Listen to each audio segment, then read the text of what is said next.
Hey, it is time for another plant tour. I'm very excited to show you around today and show you my collection.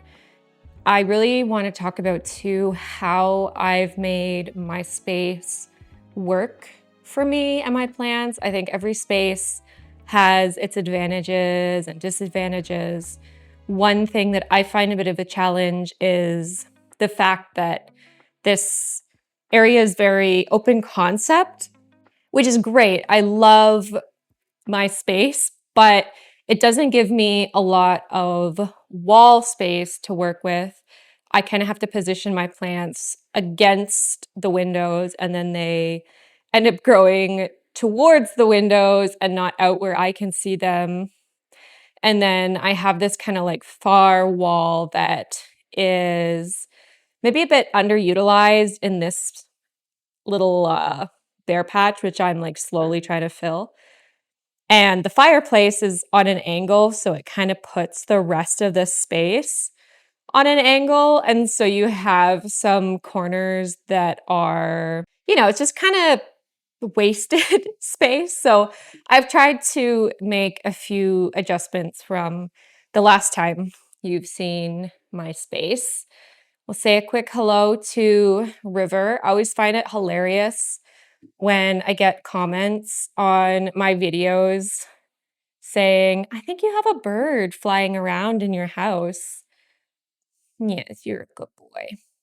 It's like, yeah, I know. He lives here and thinks he owns the place. I have my vivarium set up kind of in my walkway to my front door. I'll just give you a quick peek in here. We're not going to do a full tour today, but if you'd like to see some of the species in here in more detail, let me know. So I have poison dart frogs in this tank, and below is my crested geckos tank, which does need a bit of a clean out. So not going to dwell on that. Let's get right into the plants. And I'm going to start, I think, from the right side of the room this time and work to the left, which is, I guess, opposite of how I normally do it. This is one of the areas that I've changed. I recently was sent this grow light from Barina, which is a vertical grow light. And this area here does not really get any natural light. These boards I get asked about a lot. They're a memo board from IKEA that they no longer sell. I had them a few years ago and wanted to kind of repurpose them for my plants to make a bit of a plant wall. And that has worked really, really well. So I'll show you up here some of my staghorn ferns. This is Platycerium willinkii. I believe this is Mount Lewis. This is Hilii Ragin, not looking the best at the moment. This is Monkey North, which I just recently hauled. If you check out my Platycerium haul video, I was super excited to get this guy. This is a little willinkii bacteria that I also recently hauled. And then I have a mount kind of combining a few different orchids. I have a hieroglyphica, which is just, the flowers are just closing right now, but it's got really nice, almost like leopard patterning. And we're getting a few more blooms coming, which will, I think, be the most I've had in 1 year. I have a, I don't know the genus actually, but this one's called Olympic rings because it gets these round rings. It was in a different mount, but it was all dried up on the bottom. So I'm trying to get it to attach into this mount. This is just another Phalaenopsis orchid. Got some Dischidia nummularia in there. Just kind of growing adventitiously. I recently changed the grow light setup on this space just slightly. I had these brackets that are supposed to be for a memo board. I just repurposed them to like shift the light out a few inches, and I kind of angled them outwards a bit.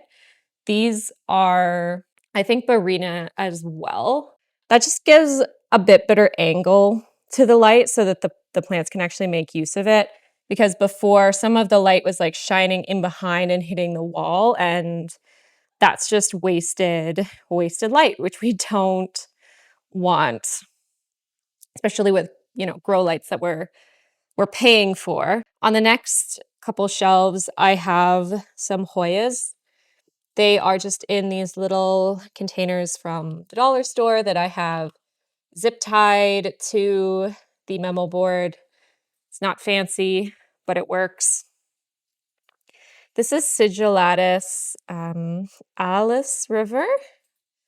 And I don't know why these leaves have come out so pink. I think they've been kind of burned or bleached by the light, but I'm not too mad about it. Kind of a mediocre Hoya. Don't have too much to say about them. One thing I like to do with my space is to group plants that have similar care requirements. So I like having all my platyceriums and mounted plants together, and I like having Hoyas together. This top shelf will be more Hoyas that I want to sun stress because it's very close to the light.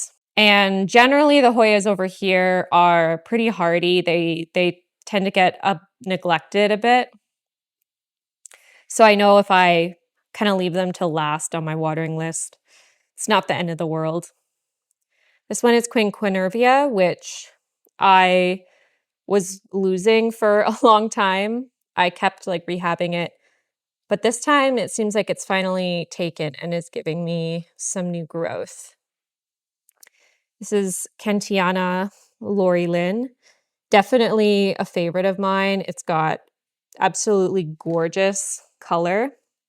It's nice and bushy because it gets a lot of light from the top, and also because I pretty frequently trim this one to make propagations.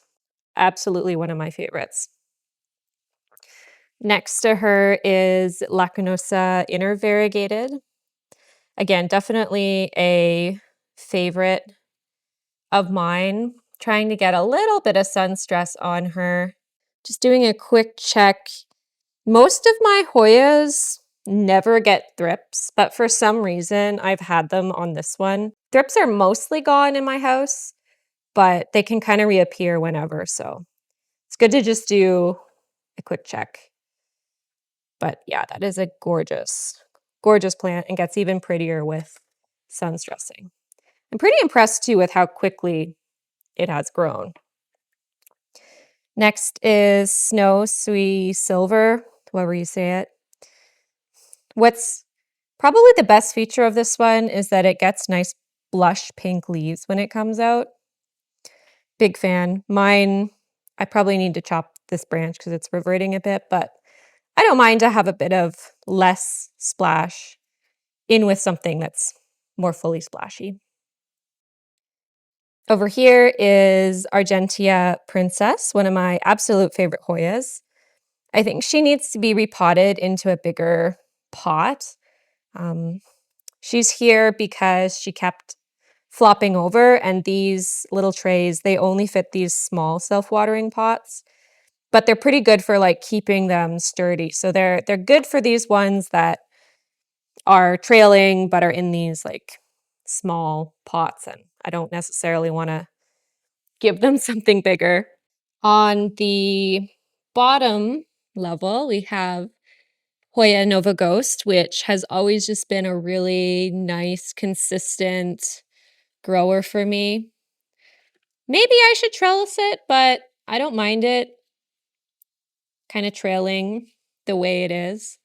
And don't mind all the cords. I need to do a little bit better management of that.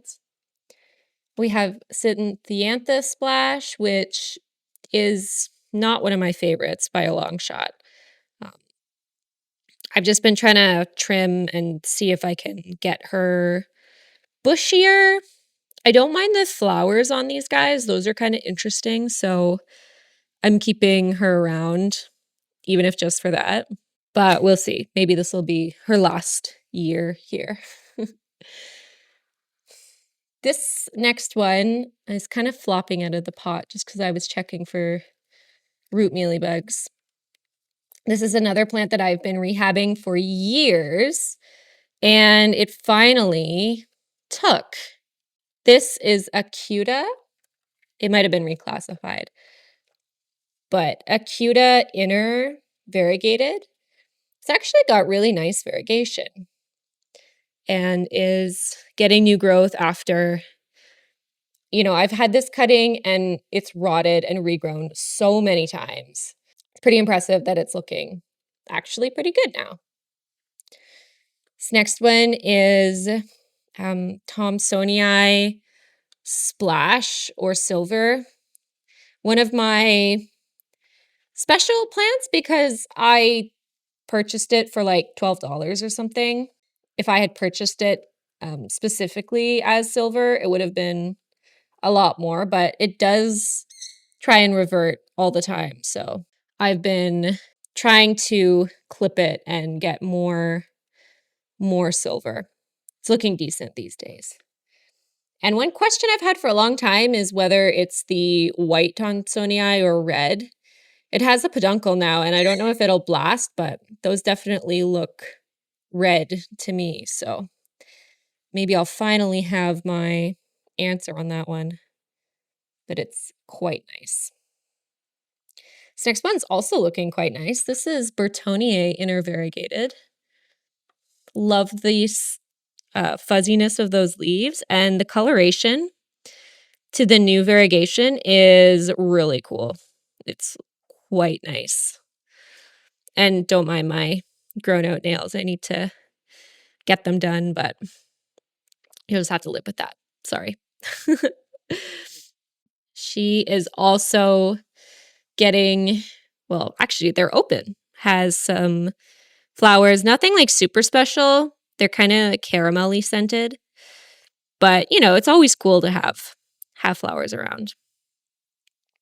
I meant to do this tour like a week ago, but the weather and the sunshine has not been cooperating. So now you're getting the late version. So apologies for that, but I'd rather have the sunshine.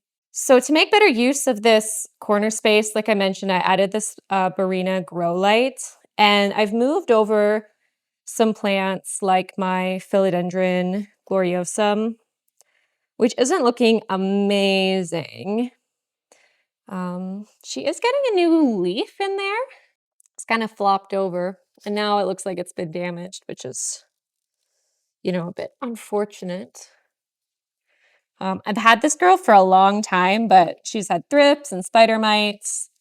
We are getting a new leaf down here. And I find out I sometimes have to help these guys because they are if the humidity is low, they don't unravel properly, and then the stem will burst right through. To do it properly, I would wrap like a warm, wet paper towel or something here, but sometimes I don't have the patience for that. Sometimes I'd rather just take a chance on it, There we go. Should be fine from there. Okay.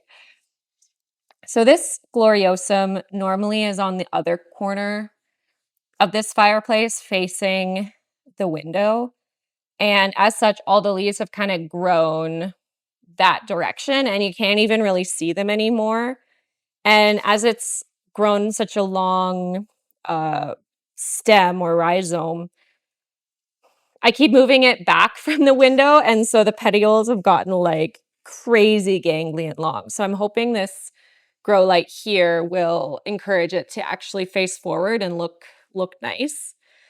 We'll see. I might put some more plants in the corner here, but I'm not really sure. The thing is, a lot of my plants have just gotten big. They don't fit in my cabinets or on my shelves anymore. So this space is also helpful. So I now have a space for plants that are just like larger and taller, which is a good thing. I haven't gotten more plants, but the plants I do have gotten pretty big. This is my philodendron pink princess, still a plant that I love. And she was kind of going back and forth with not so great variegation, but looks like she's making a comeback. This Anthurium is the one I did a short on where I just cut all the roots off. And let's check. Looks like it's all dried up, but you can see that it's totally back in its pot. Like it's got enough roots that I can just lift up the pot and it is tight in there. Getting a new leaf too, which is almost like black, which I was not expecting. That's actually kind of crazy.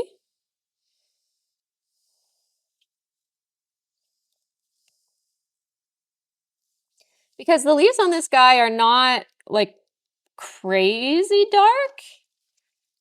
I have lost the ID, but I think this one is dark phoenix, possibly crossed with dark Panama, but some sort of dark phoenix hybrid, I'm pretty sure. That'll be an interesting leaf to watch. In the back, this is my philodendron squamacol red or blood, or pink, I think it's called, or blood. Really nice dark leaves, a bit sensitive if it dries out, and unfortunately has had a bit of a issue with scale, and it looks like mealybugs as well, which is not, not ideal. Generally, I've been treating my mealybugs with regularly releasing lacewing larvae and just spraying rubbing alcohol when I see them. And my Hoyas have been doing quite good.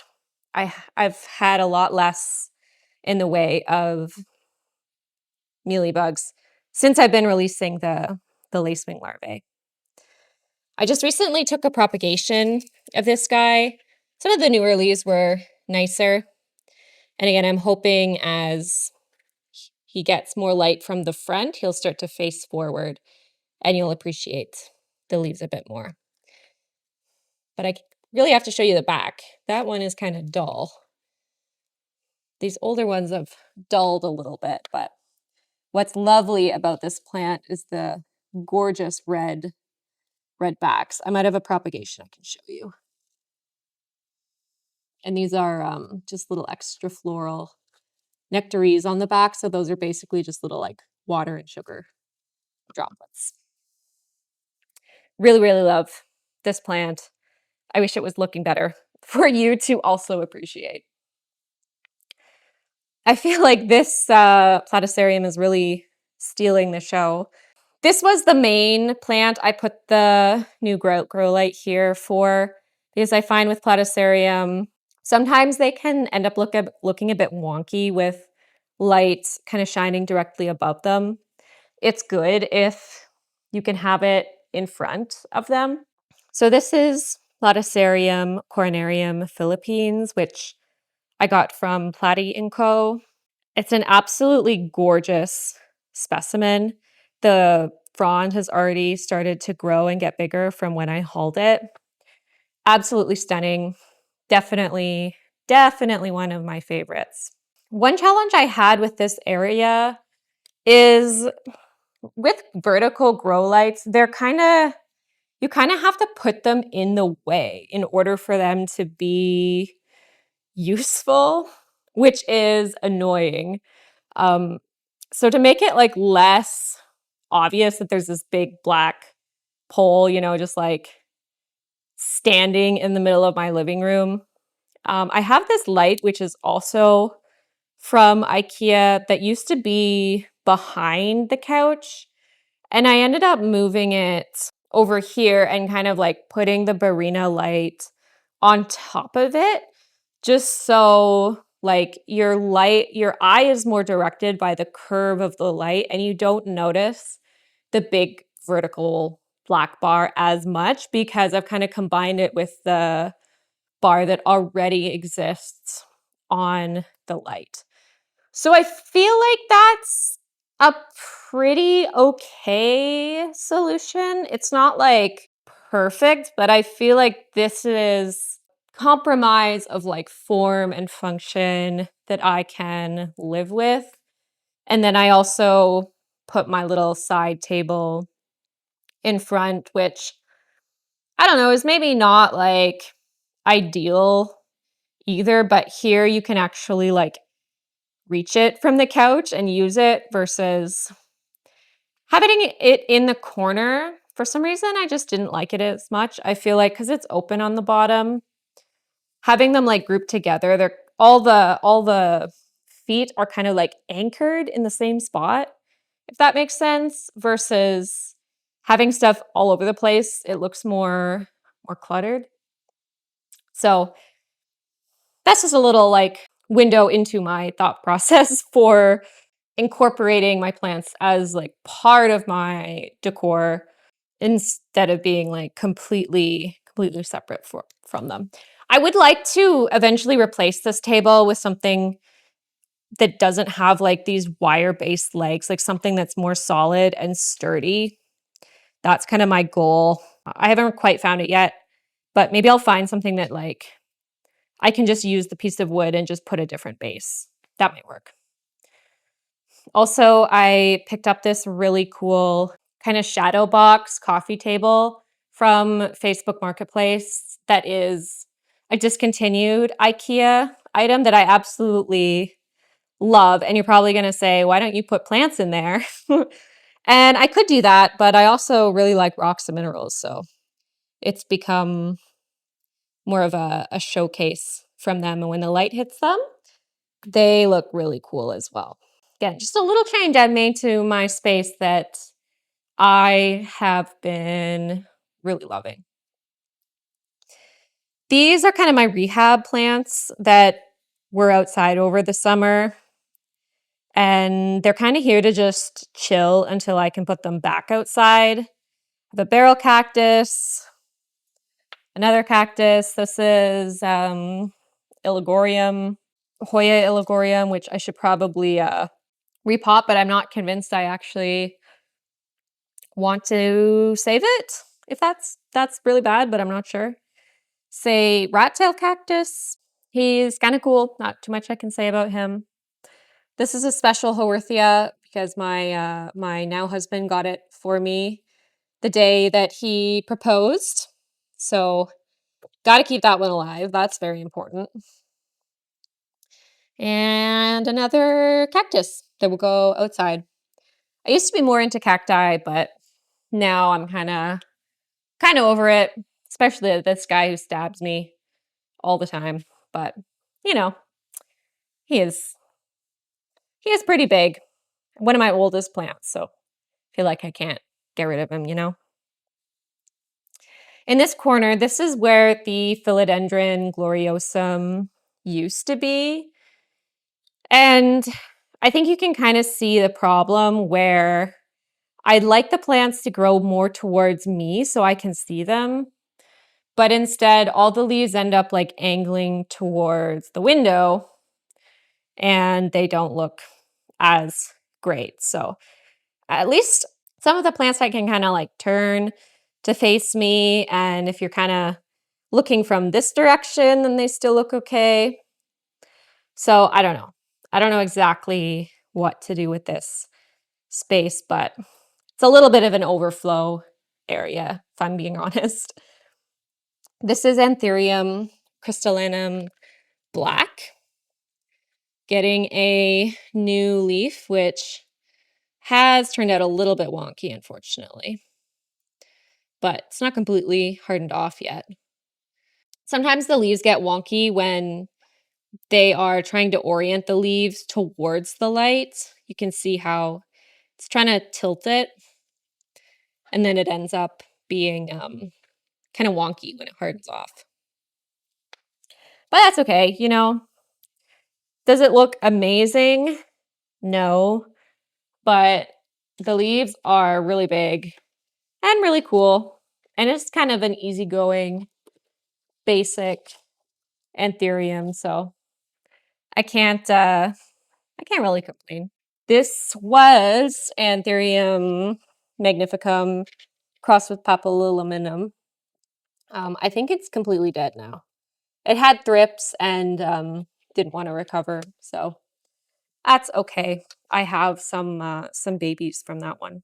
In the back, I have a brandianum. It had nice big leaves, but I propagated it, and I haven't really been able to get those big leaves back, unfortunately. So that one's still a work in progress. It's a plant I only really like when the leaves are big, which it is not the easiest. This is Anthurium Bessier, which is not looking the greatest, but she got too big to be in my greenhouse cabinet, so that's why she ended up here, even though I think she'd probably do a lot better with higher humidity. This one, I've always found a bit of a challenge to keep the leaves looking nice, but it's been a really good plant to use in crosses because the emergents are just absolutely gorgeous when they come out. But she's just chilling here now. Maybe at some point she'll have room to go into my greenhouse cabinet, or I'll swap her out with something else in there. Wow, this looks beautiful with the light shining in on the anthuriums. I love that. Honestly, this is one of the reasons why I keep all my plants in my main living space, is just that I appreciate them more. Like, this is where I spend most of my time. This is where I hang out and chill, and honestly, I just love being in this space. I love the way that it feels. So a little peek over here. Hopefully the sunshine isn't all gone by the time I get over there. On the mantle of my fireplace, I have Hupertia Hang Hong, which might be my favorite Hupertia, but it's really difficult to say. I fell in love with this plant from Solarium like years ago and had no idea where to get them. I actually bought a cutting from her, but one thing about Hupertia is that they grow really, really slowly, and you basically can only propagate them from these ends where the branches branch into a Y. You can't just propagate them like if you were to cut it here. It just is not going to work. So these are the types of plants that are way easier to import versus trying to grow from a cutting. Anyways, I got this from We Pot Plants, and it has done very well. I put it into a self-watering pot right away, and I've only had a few branches that have died off, which I feel like is somewhat normal. This one is a little suspicious because it's healthy on the bottom but looks bad on the top. And usually you can tell if the branches are completely gone and if they're hopeless if you see, that one's doing the same thing. If you tug on them and they've started to rot from the base. That hasn't actually happened. When they die from the base, they'll end up just pulling right out. So I guess we'll leave him. No, he's gotta be toast. See that? That's unfortunate. Maybe it didn't like me actually using my fireplace, which is, fair. Sometimes I do have issues with my Hubertia, like just spontaneously rotting, but so far the self-watering pots has been the best way to prevent that. And I've gotten lots of new growth on it. This is all new. And this one just has a beautiful sparkle from the shine on its leaves. So hopefully this little branch is not an indication that things are starting to go south on this guy. Because yeah, that's all new growth. That is very very odd. This one is a healthy branch that you can see has done the same thing, where that's new growth, but the rest of the branch is healthy. Anyways, one of my favorite plants, so I really do not want to lose it. Here we have Anthurium Wenlingerii, and she is very backlit, so I think I'm going to take her down so you can see her a little bit better. Though I have to be careful now not to break the spot where the new leaves come out. Some really nice leaves. This is my favorite pendant Anthurium, I think, because the leaves get really dark and nicely textured. She's very forgiving if you forget to water her. And she is getting an inflorescence, which is not curly. It has almost the slightest little bit of curl. So I'm not sure if they get more curly as they mature, or if it's just that some don't, like some will never get that curl to them. Not entirely sure, but that is one of the things I like about this plant, is that it has cool inflorescences and cool leaves. And it doesn't need a ton of light necessarily, so that ends up being a decent spot for it. Next, Anthurium greenhouse cabinet. The humidity is around 70% in here. And these greenhouse cabinets are the closest that I'll ever get to like a grow tent, because I just think grow tents are super ugly. And even though I would technically have space like in my basement or something, like I said, I like to have my plants in the space where I am. And if I don't do that, then I do end up like forgetting that they exist. So this is better for me and better for them. So I've got some cool stuff in here. This is a favorite. This is Portale crossed with Fort Sherman. Did not look like this when I got it. It was just a little plant I took a chance on, but it's got gorgeous daggery leaves and kind of an orange bit of veining to it, which I think is cool. I think I'll take and propagate him soon. This is an Anthurium getting a new leaf. And the tag, it says Pap crossed with Red Dark Phoenix. And the leaves on this one are very nice and dark.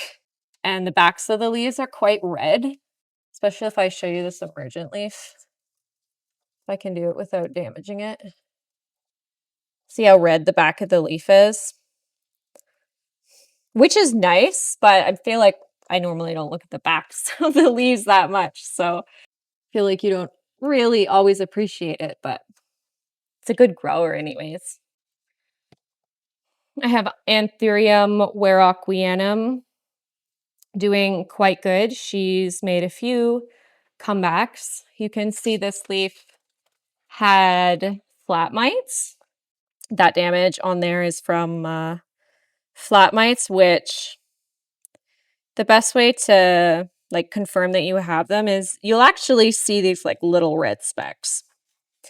So I treated by wiping everything with horticultural oil, and then I've been releasing Californicus predatory mites, which do seem to be taking care of the issue.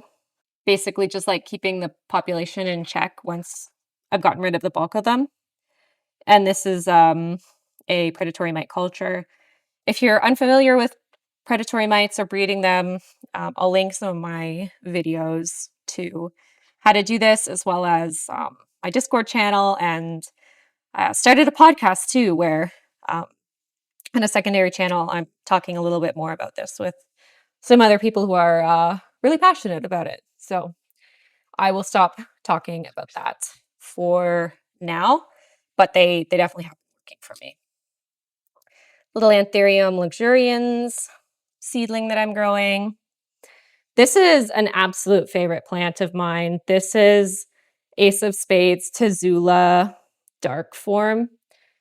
And I don't know if it's just because of how she's backlit or what, but the black on this leaf is just so black, but it can be deceptive in different lighting.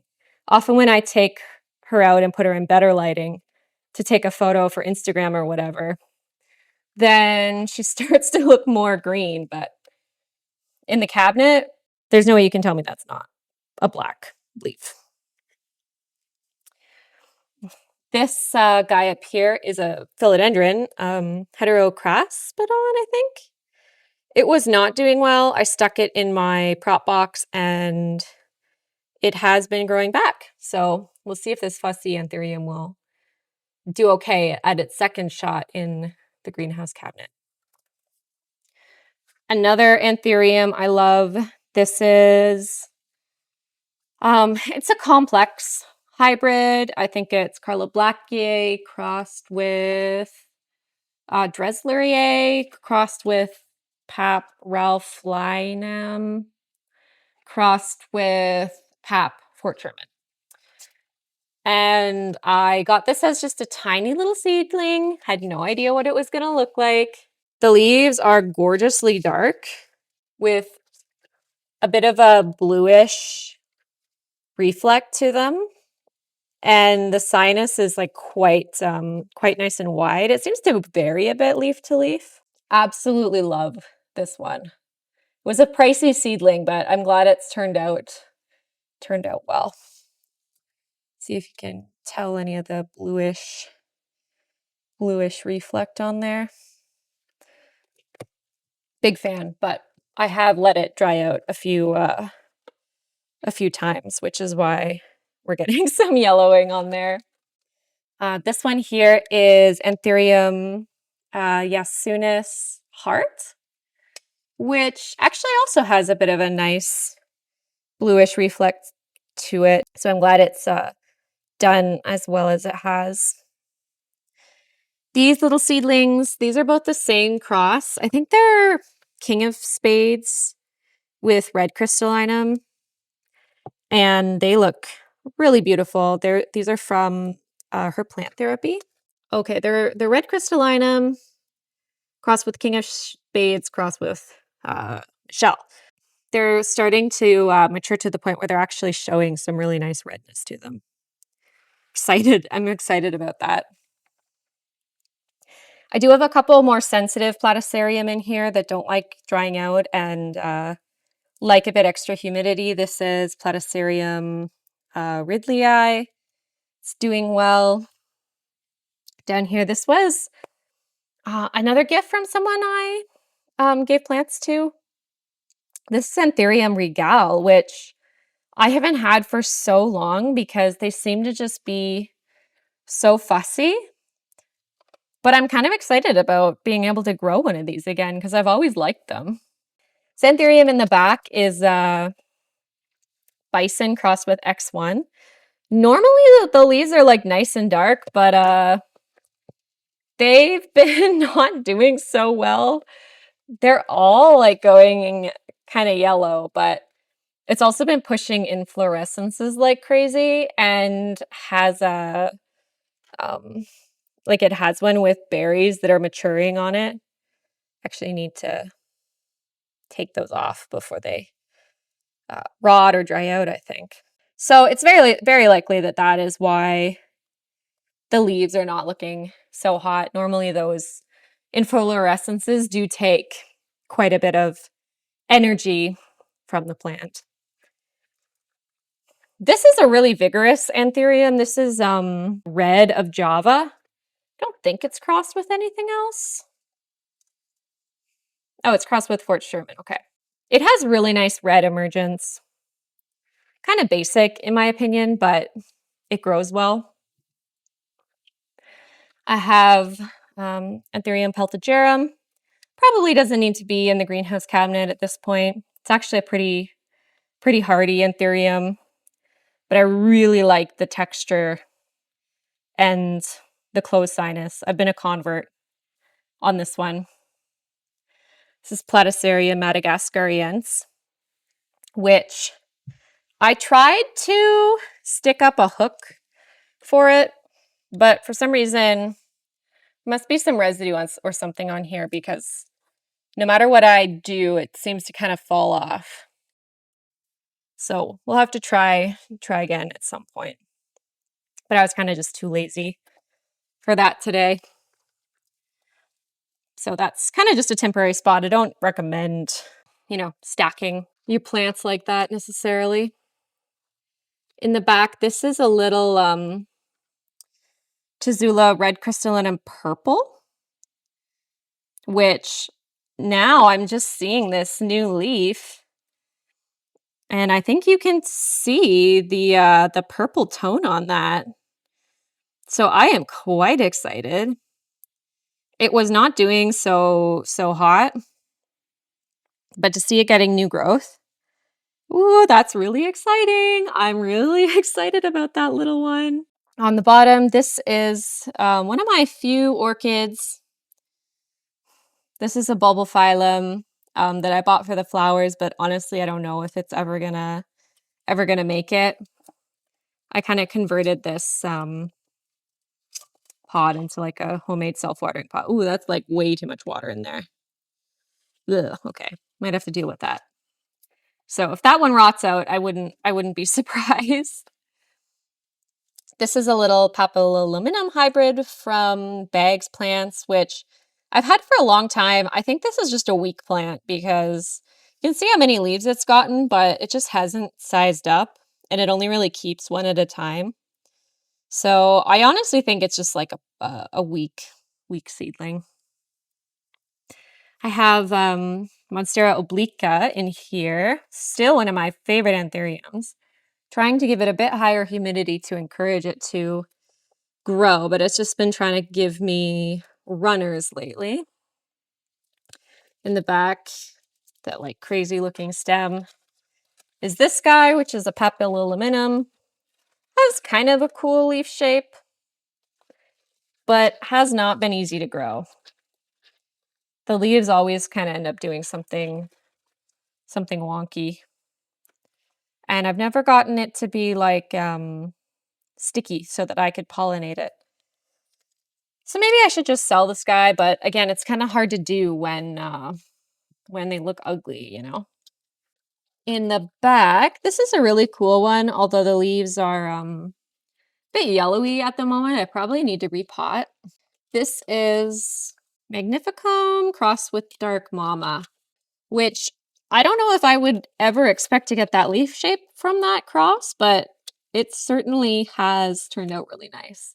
And the sinuses stay on the reddish side, like the veins stay on the reddish side, which sometimes you get when you cross things with Magnificum. So that's pretty cool. Yeah, this is one of my Cartel Dawn plants, which what is that leaf? That is so gorgeously dark. Can you tell from like immature leaf, mature leaf? So this is what it looked like when they sent it to me, and that's what it looks like now. That is pretty impressive. That is RVDP. This is another one from Cartel Dawn, although Hasn't had quite the same glow up. This is Velvet Mask, really cool velvety Anthurium with closed sinus. Still very excitedly waiting for that one to mature. This one in the back, I don't know what's up with it. It was doing okay, but then it kind of rotted and now is growing from a new growth point. I think this is Dark Phoenix from Indonesia. I don't think it's a hybrid, just from like how poorly it has grown. This plant here, Dresslerii, such a hard Anthurium. It throws a tantrum all the time. I'm kind of done with it. In the back, I have no idea what this one is. I think I just threw it into my order at some point because it was cheap, or maybe even got it as a freebie. So I think it's an Anthurium legend hybrid of some sort, but I'm not 100% sure. It's actually starting to look pretty okay. In the back, this is Anthurium getting a new leaf, which is unfortunately kind of damaged. I think this one has had flat mites quite badly. So I think I maybe need to do another treatment on him because he should be looking better by now. And then I think this is the last one. This is Anthurium carlablackiae, which I feel like still needs to mature a little bit before it really comes into its own. But it does have quite nice veining and is pretty dark, but I think it'll just get darker as it grows. So we've made it through one of the cabinets. In my next cabinet, I have Hoyas, and it has slowly become mostly a begonia cabinet as well. It used to be all aeroids in the bottom shelf, but now it's mostly begonias. And then in the top shelf, I'm not going to pull anything out. These are all my propagations. So I find that like plants on top shelves, I don't appreciate as much. Most of my plants look best when you're kind of viewing them like top down. So because I wasn't really appreciating the plants on the top shelf anyways, I figured why not use them for propagations where it's good to kind of just like set them and then forget them for a while. And I really like these propagation systems. You can fit them like 3 wide and they fit perfectly into the greenhouse cabinet. So that's made propagating like, it's kind of gotten me, I don't want to say back into selling and like propagating plants, but it's definitely made things a lot easier. So I've been enjoying that. But let's focus on what we came to see, which are the actual plants. This is Hoya crasseopediolata, intervariegated, one of my favorite plants this year. This is mini coin variegated. It has some like interesting variegation. I still haven't gotten to grow it in a way that I'm really like in love with it, but it is interesting. And you do get quite a bit of variation on the leaves. This is Rinsii Borneo, which I probably shouldn't have done this. I kind of depotted it to check for root mealybugs. It has been doing well up until I, disturbed it. This is Hoya linearis. Just some little propagations that I'm trying to grow out. This, I believe, is a little tiny, I think it's a Syningia, a miniature one of some kind. Did I save the ID? I did. Microsyningia, Consima, Seropadica, something like that. Anyways, got that from a friend I traded with, along with another African violet of some sort, Carolina bodacious. None of these have bloomed for me yet, but I'm excited.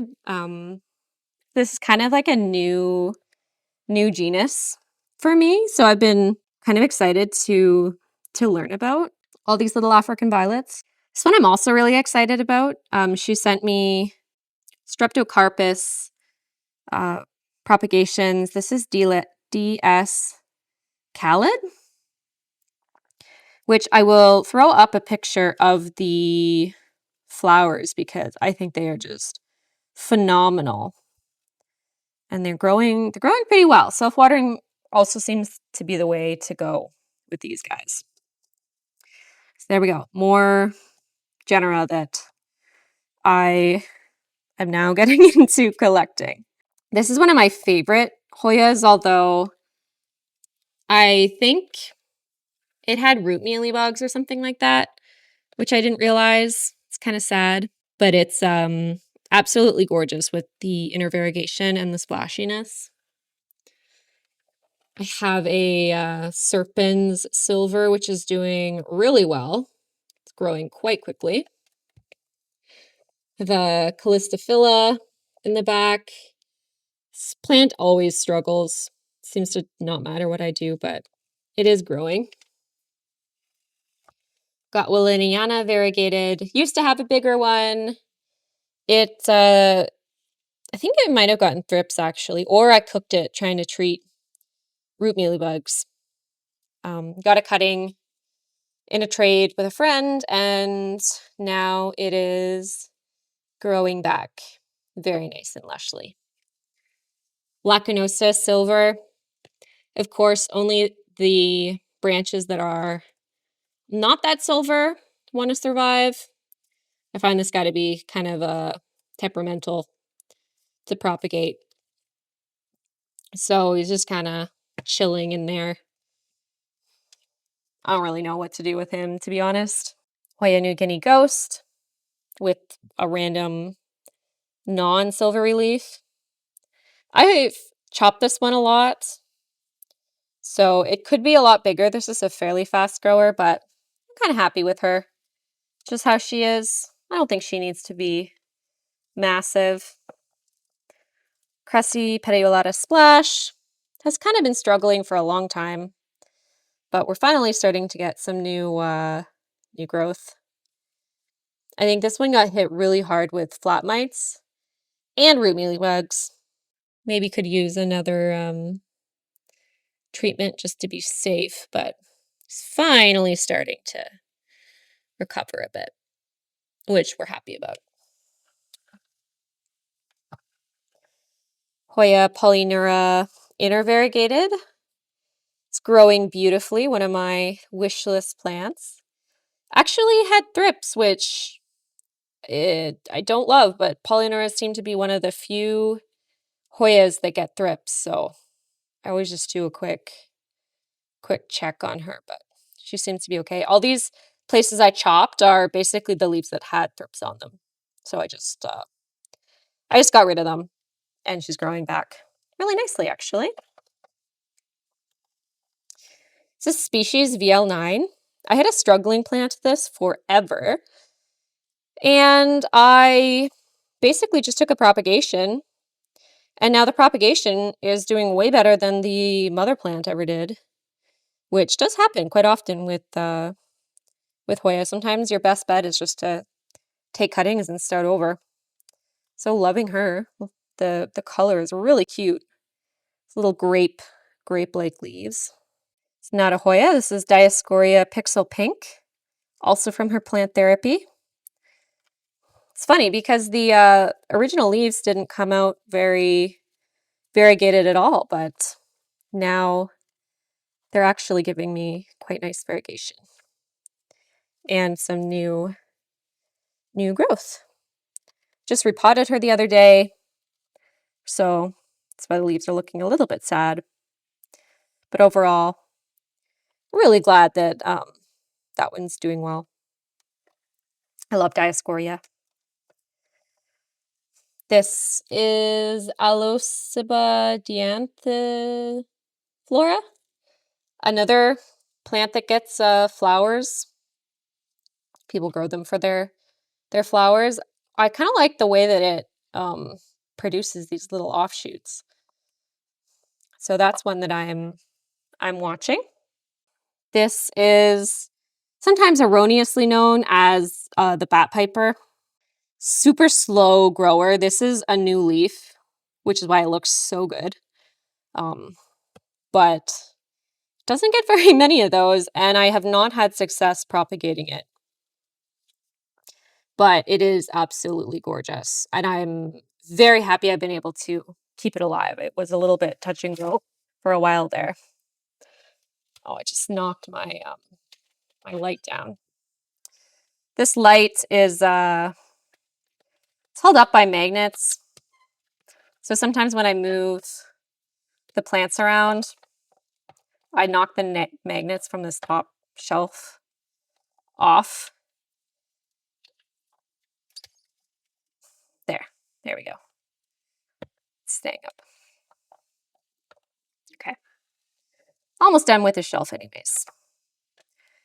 Have Hoya spardioides, one of my favorite Hoyas, with these very cool peduncles for leaves. In the cabinet, it does flower quite frequently as well, but the blooms only last for a day, which is unfortunate. This guy back here, I took from my mom because it was flowering and she didn't like the smell. I didn't want her to cut the blooms off, so I took it home.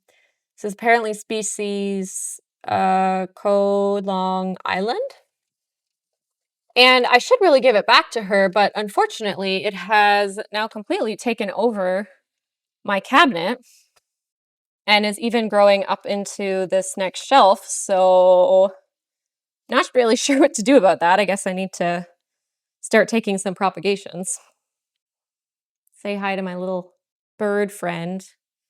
I put this feeder on my window, and it's pretty much been the greatest idea that I've ever had. Okay, sorry, back to the plants.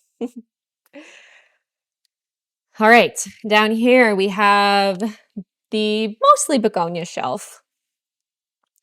This one is really just taking the whole show. This is Natanaensis, something like that. Gorgeous, one of my all-time favorites. Such a good grower. Although, unfortunately, I seem to keep ripping the leaves. In the back, my snow-capped variegated, which has just exploded. It's honestly such an easygoing begonia. And just look at those leaves. The color is phenomenal. Like, those are just gorgeous. She is so nice.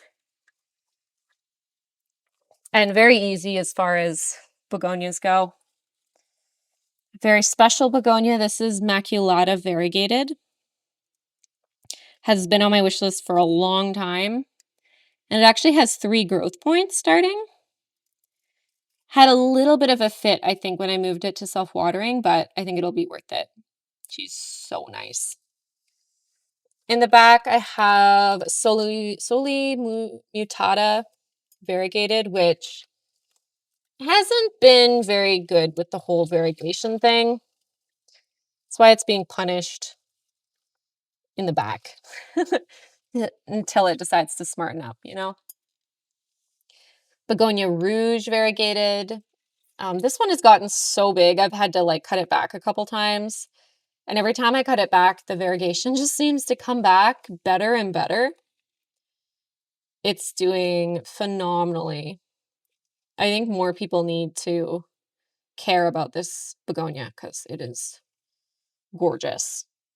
Pretty easy too, as far as begonias go. This is Begonia Muna. my darkest begonia right now. I grow it in the back of my cabinet, and it seems to actually be nice and gets darker with less light, so it's done quite well. I propagate this one all the time. One of the reasons is that the stems seem really weak and they always end up like flopping over on themselves. So this one looks best if you like chop her back regularly. This is Begonia lyalii, which, I bought as just a tiny little terrarium plant, but it has gotten huge. I love it with the margins that are like red and the intricate way that they're patterned. I think that is just so cool.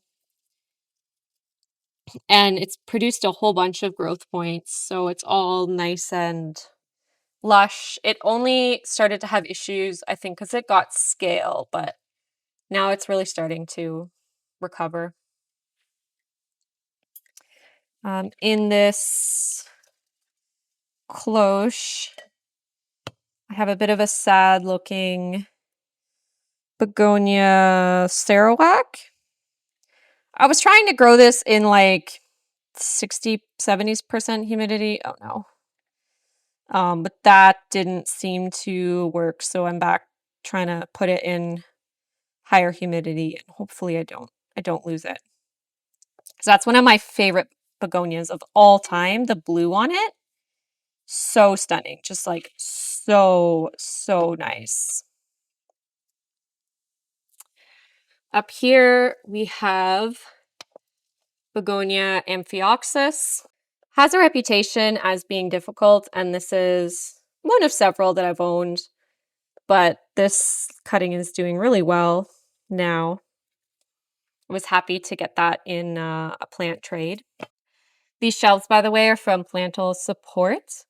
I really like these long triangles for just like giving you an extra level of space, but still allowing your like tall plants or your long plants to have that headroom. This is Begonia pteroides, I think. I've repurchased this one. Mine got root mealybugs, and I propagated it a lot, but I couldn't end up saving it. This is from Understory Enterprises, and the plant is like way bigger than I expected. Took a bit of a hit moving it to self-watering, but it seems to be doing really well now. I'm just experimenting to see if it does okay here in like the 65% humidity. Begonia chlorosticta, another one of my favorite begonias. Feel like I don't even have to explain why. She is so cute. Almost didn't make it because begonias just like to spontaneously rot sometimes, but happily some of the propagations actually took and I was able to rehab her. This is ficus. I only know it as species Thai. I got this from Houseplant Therapy as well.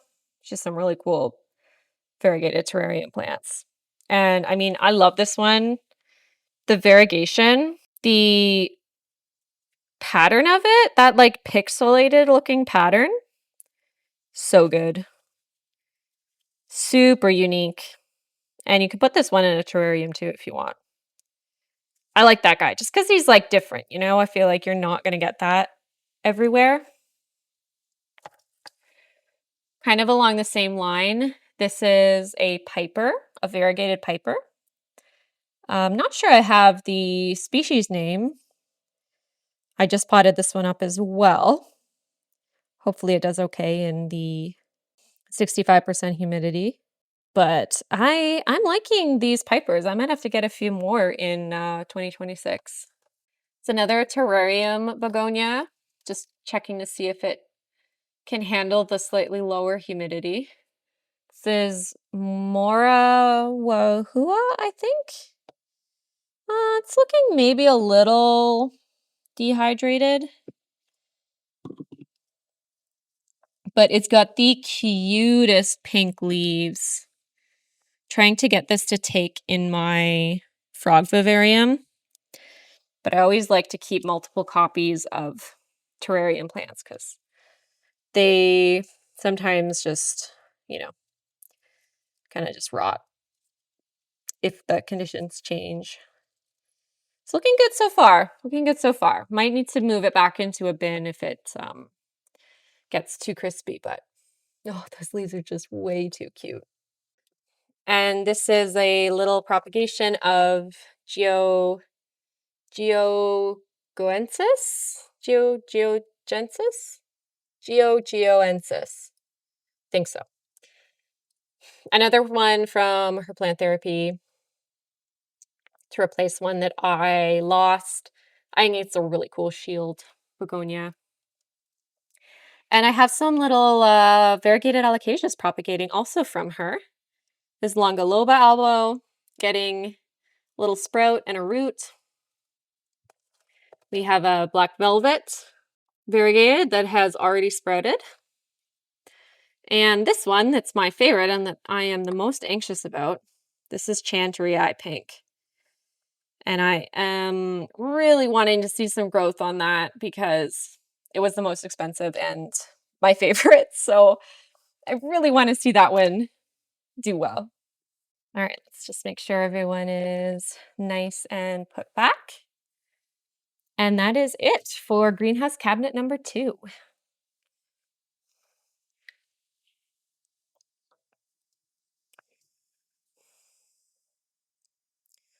Just do a quick pan around now. You'll notice one thing that's missing is Decker, who was our cat, but unfortunately he passed away. We had to put him down. He was 15 years old. He had some health complications. That happened in June 2025. I was really sad about that. And I mean, I still am. I still miss him. That's his little paw print.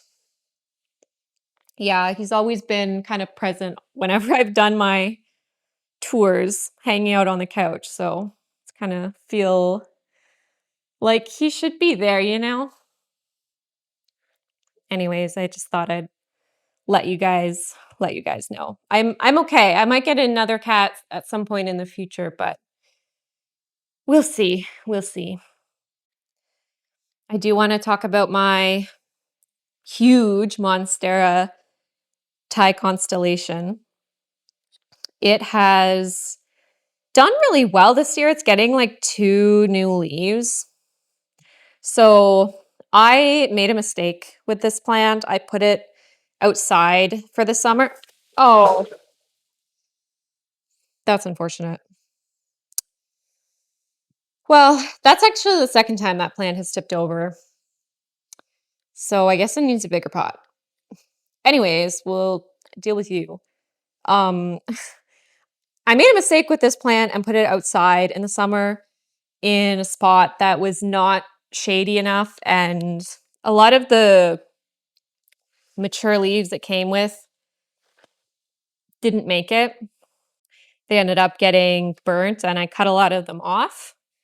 And it gets almost as much natural light as I can give it. I just don't want to put it right up in front of a window because I want to actually see these gorgeous leaves.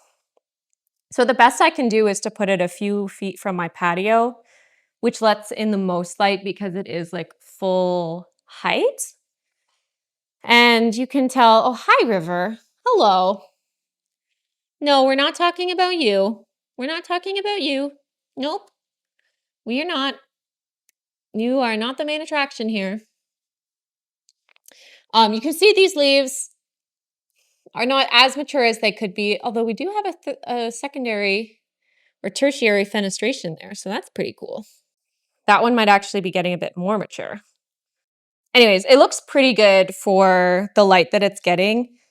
It, of course, would have even more mature leaves if it was grown in perfect conditions, but this is pretty good for being in an indoor environment. And when I messed up, I took the opportunity to propagate it so that I would have more than one growth point. So now I actually can get 2 leaves growing at one time. Hi, River. Hello. Hello. So yeah, you actually can get like a nice full plant, which is what I'm going for because it's probably my favorite plant in the whole house. It's really special. Another plant that's really special that's a new addition is this Norfolk Island pine, which I really wanted to help like break up my space. One of the challenges with this like open concept space is that there's no real separation between like the eating area and the kitchen and the like living room. So I feel like having this like tall visual break helps with that a bit. And also to just give some like height and different heights like makes the space more interesting in my opinion. So super happy with that. It was a Facebook Marketplace find that I sent my husband to go pick up. And I am hoping that it's getting enough light from this patio. It seems to be doing okay so far. You can see all these green tips. Like this is all new growth. All new growth. So even if it grows slowly, I am okay with that because it doesn't have that much room to go. Very in love with this pine, 10 out of 10. Would recommend, especially if you can find one that's on the mature side. I have no idea how old this plant is, but it's definitely worth it. Look at that. See? That looks quite nice. Other than the bright orange red. Other than that, it could probably be a thumbnail. Maybe we'll just go move that. River, what you doing? What you doing? What you doing? What you doing? He's like, what are you doing? I'm not usually very big on, like staging my plants. Like I really like some people take gorgeous pictures of their spaces, but a lot of times it's staged, Like the plants are moved around in spots that they can't actually live, you know? So I prefer if things are like as natural as they can be. Look at that. Oh, yeah. Very nice. Very nice. Man, it's honestly really nice to just take a second and reflect on how I'm really proud of this space and how I've made it. I just have to say. Okay. Back to the plants. Right beside my greenhouse cabinet, I have my philodendron Florida Ghost. And I've used some of these little stickies to give it a bit more support as it tries to climb. I've been really trying to avoid putting it on a moss pole. This guy does have really nice variegation. The leaves were very mature when I got it. And because he hasn't been able to climb, they haven't really gotten back to that level. I've also propagated him a few times to encourage the nice variegation. You'll see that like this leaf, ooh, that's very nice. That one's pretty nice too, although it is a little bit broken. Once this gets kind of over here, I'll kind of give it support on the cabinet and kind of just let it keep going that way. It's doing okay. On this top shelf here, this is a little shelf I got from IKEA years ago. If you haven't noticed, most of my furniture comes from IKEA. I wish they still sold it because it's actually really nice and it was pretty cheap. This is Hoya Pandorata. Nothing like super special about him. But, you know, he's okay. I think I have to actually put these guys down because they're quite tippy if I don't. This is Rime Splash. And what you're seeing on here are the empty lacewing eggs. Quite nice when it gets those really big leaves. But I don't know, I feel like it could be more high contrast. But actually it's looking pretty good at the moment. This guy here, I don't know if I really want to take him down because he's kind of tangled into everything. This is Hoya lithophytica. Still waiting to get some flowers on him. The leaves are kind of weird. I kind of like him. Even though he's weird and has a lot of stems. I don't know. I just think he's cool. And he's not really harming anyone with his crazy vines here on the side of the shelf. This one here is Rangsan Splash. Again, not my favorite Hoya. Kind of similar to the Rime. Not sure which one I actually like better. This one's pretty fussy, but it can get some nice size leaves on it. So it's okay. Pretty okay. And oh no, that's like the 5th time that guy's tipped over. This one is Latifolia Sarawak Splash. Oh, not splash, sorry, just normal. And holy, it has grown so much. Look at that new leaf. I put him up here to try and get him like sun stressing a bit.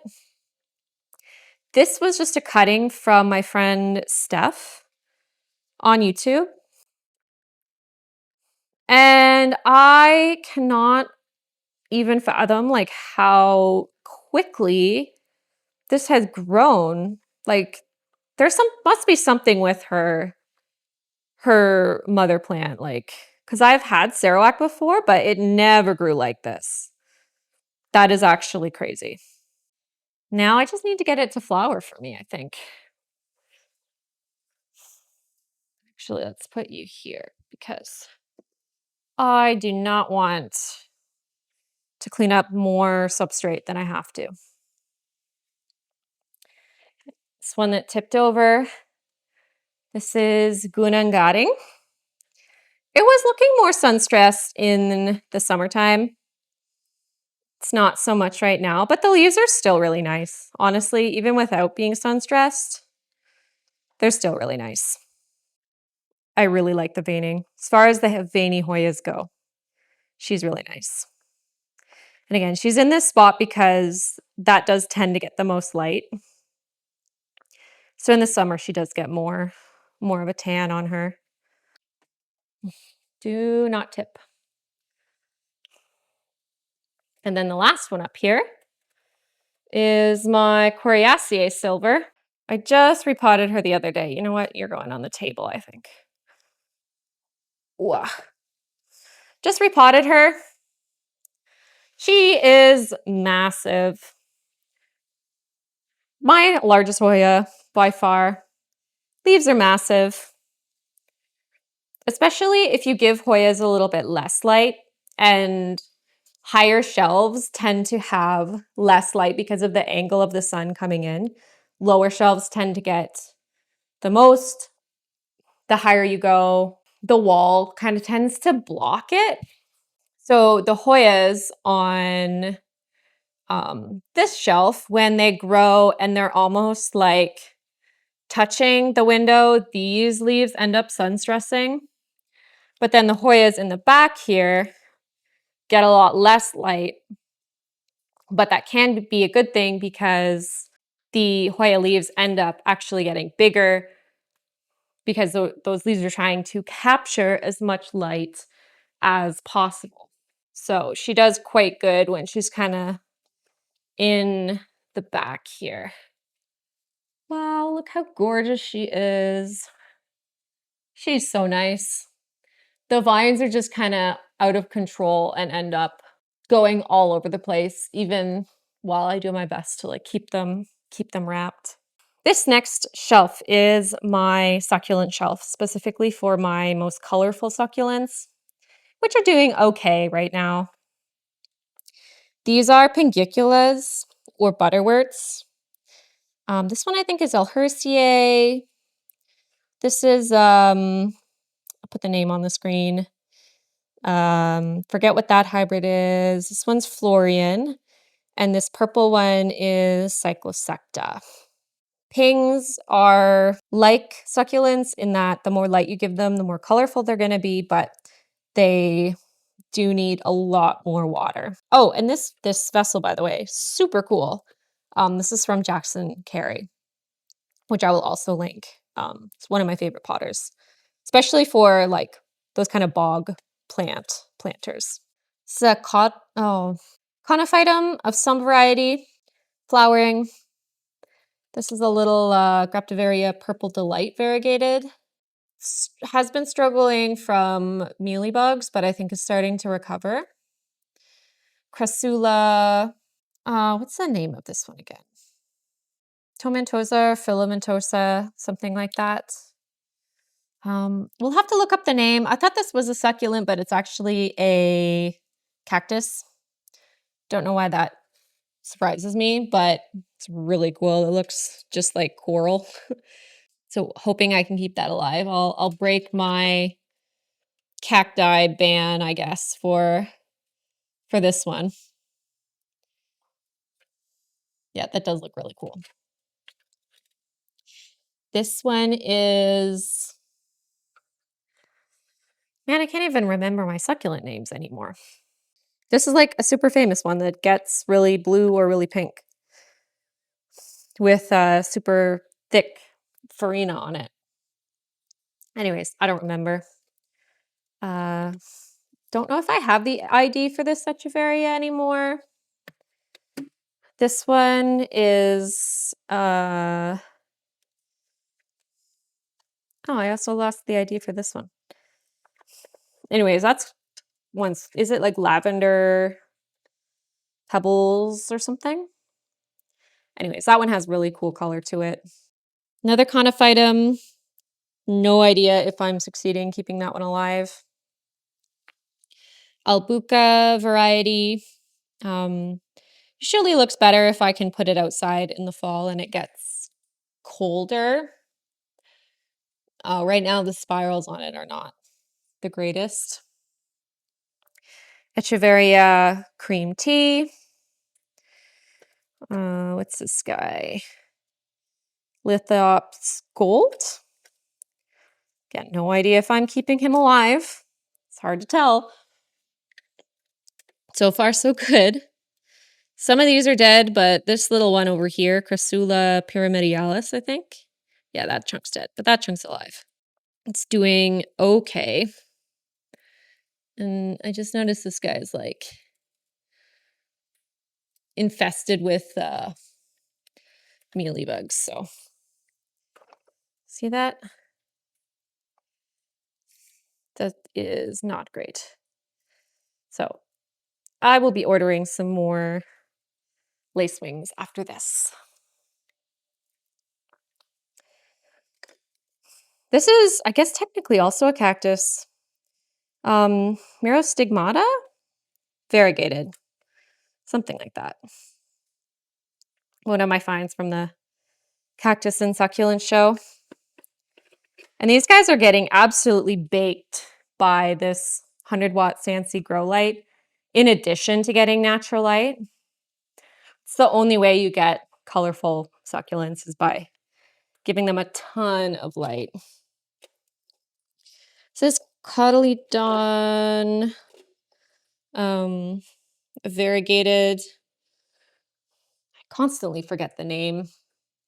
Got a few rehab Hoyas or a few rehab succulents in the back. This one is crown ball, I believe. kind of forget the others. Oops, I just broke him off. Oh well. Started just kind of making these communal pots for ones that I'm not sure if they're going to make it. Got some amethyst pebbles in the back here. This is a new genus for me. This is Drosanthemum, I believe. Some people's look way cuter than mine. I am not quite sure how to get them looking really nice and lush. I don't know if it's just light or more water or just trimming them a whole bunch. But I'm hoping eventually I'll get them really cute like you see them in the pictures. So delicate that it's a bit hard to focus on. They've got this really cool sparkly skin on them too. Definitely an underrated plant. Some lithops, working on splitting conophytum. I think this Bergerii and maybe this Bergerii are doing okay. These guys I think are probably a lost cause at this point. This is Echeveria Rainbow, which was not doing so hot and is growing back beautifully actually. I believe this ID belongs over here, Obcordelium, but I'm not sure if he's actually doing okay. It's hard to know with conophytums because they kind of grow their next set of leaves inside the plant, and then the outer skin just kind of shrivels and the plant looks dead. And then all of a sudden, the new plant just kind of bursts out. But generally, it's not a good sign if they're looking really dehydrated like that. So probably didn't like being repotted. These are known as baby toes, Fenestraria. I have always loved those guys. Love those little windows into the plant.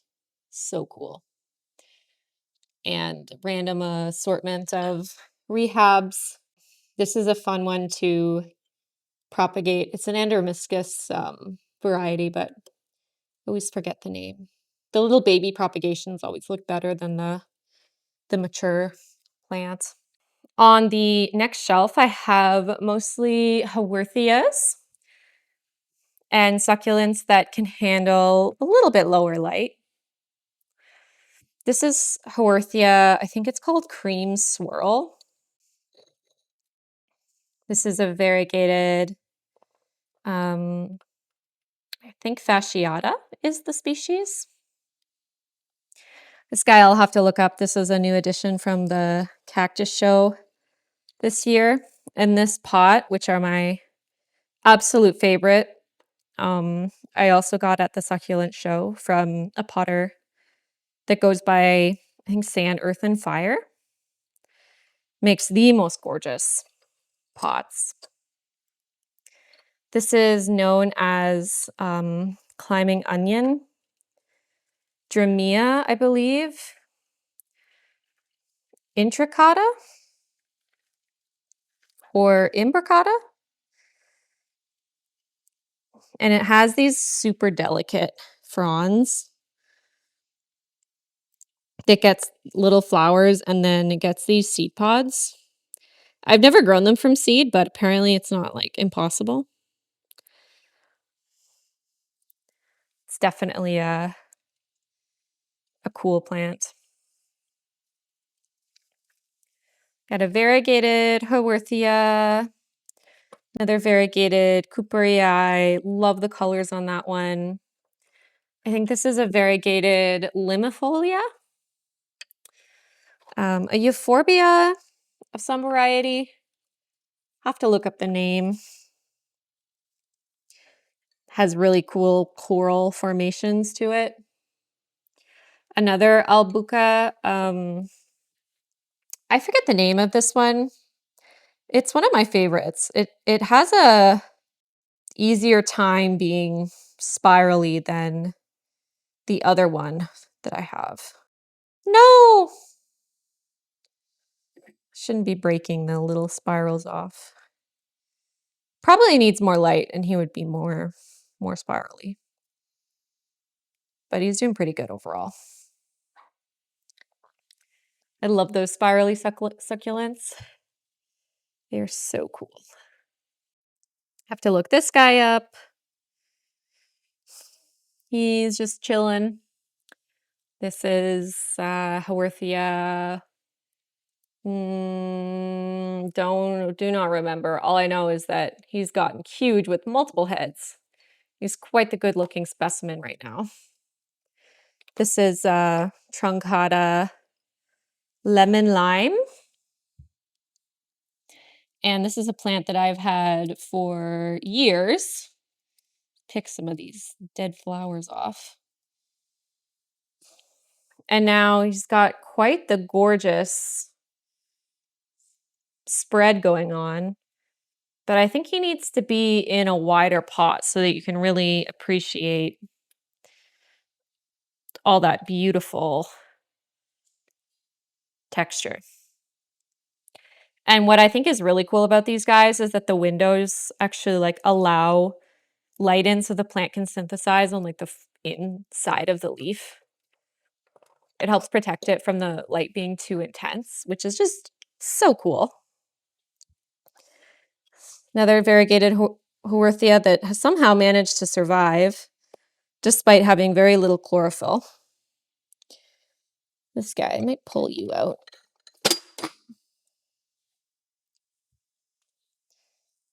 This is the same species as that other euphorbia, except this is not the crusted version.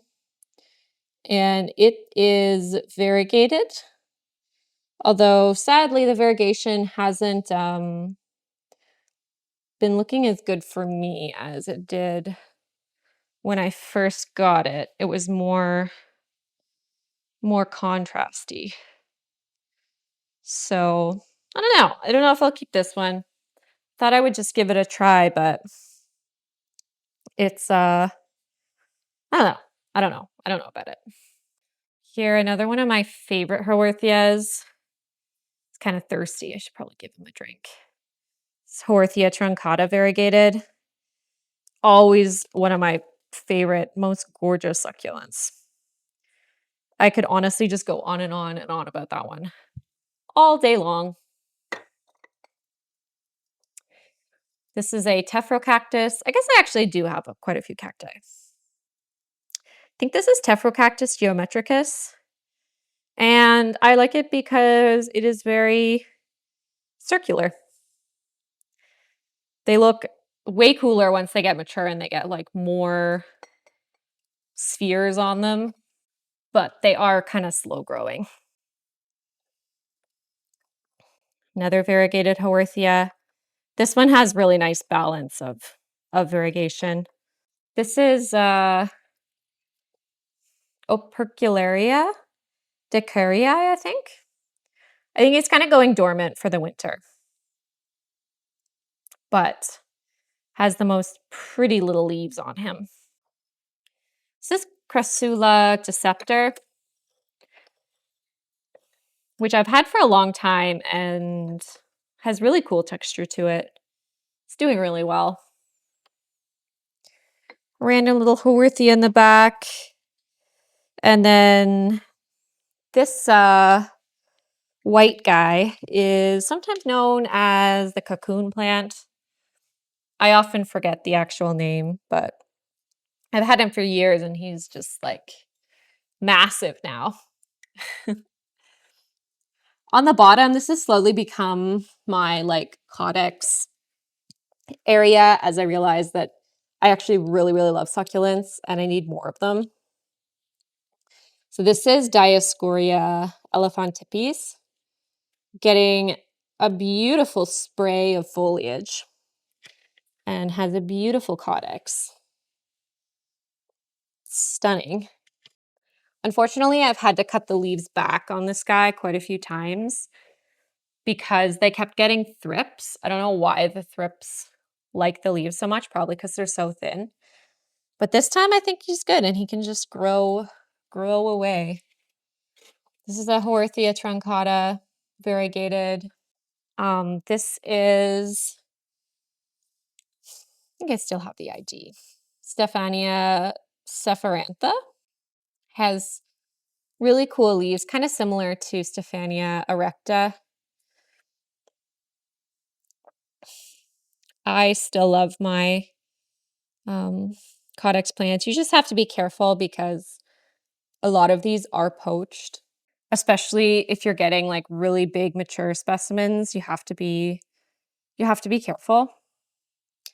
This is Pachypodium, I think Arabica, DHA, which means it has these like curly leaves on it. And he's flowered like a few times for me. I've been experimenting with what happens if you like trim them because I don't like when the branches get too long. And he seems to be growing back just fine. So he is very, very cool. This pot is also from Jackson Carey. Probably my favorite Codex right now. This is Dioscorea sylvatica. The Codex is just way cool on this guy. It looks very blobbish.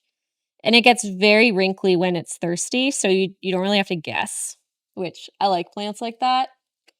A little bit of issues with mealybugs, but quite a vigorous grower, and the leaves are cute. This is Hoya cooperii. Absolutely love this guy. I've had him forever, but it wasn't really until I put him in this pot by Sand, Earth, and Fire that I really started appreciating him. Look how nice that is. Look at what a perfect, like, dome he has. See how many growth points there are? How many heads there are? Like, that is just a really beautiful specimen to me. Not because it's rare, just because it took a lot of time and, well, I would say effort, but mostly just time. I didn't work too hard on him. I just think he looks phenomenal. Absolutely love this guy. Put you back. This one I will look up the name. It's a new caduciform plant grown from seed. It gets really cool purple backs on the leaves. Another Hoya truncata. Myciningia leucotrichia, which is sleeping. We'll look up the name of that one. This is my Brazilian rain tree, which is possibly dead, possibly just kind of resting. It's a little bit of green on it, so there might still be hope. Those guys really don't like being underwatered. This is a Stephania suberosa. I believe that one's suberosa. Some of his leaves are on this second level, but I think they're all pretty much done now, so I should probably just chop those off. And then this guy is, I have a hard time remembering the names. Madagascarians or Madagascar something.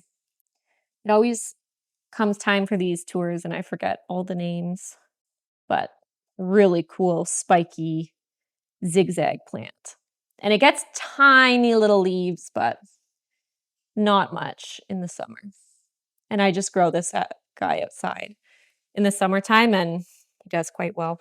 All right, I think that's it for that shelf. I should probably try and clean up this guy.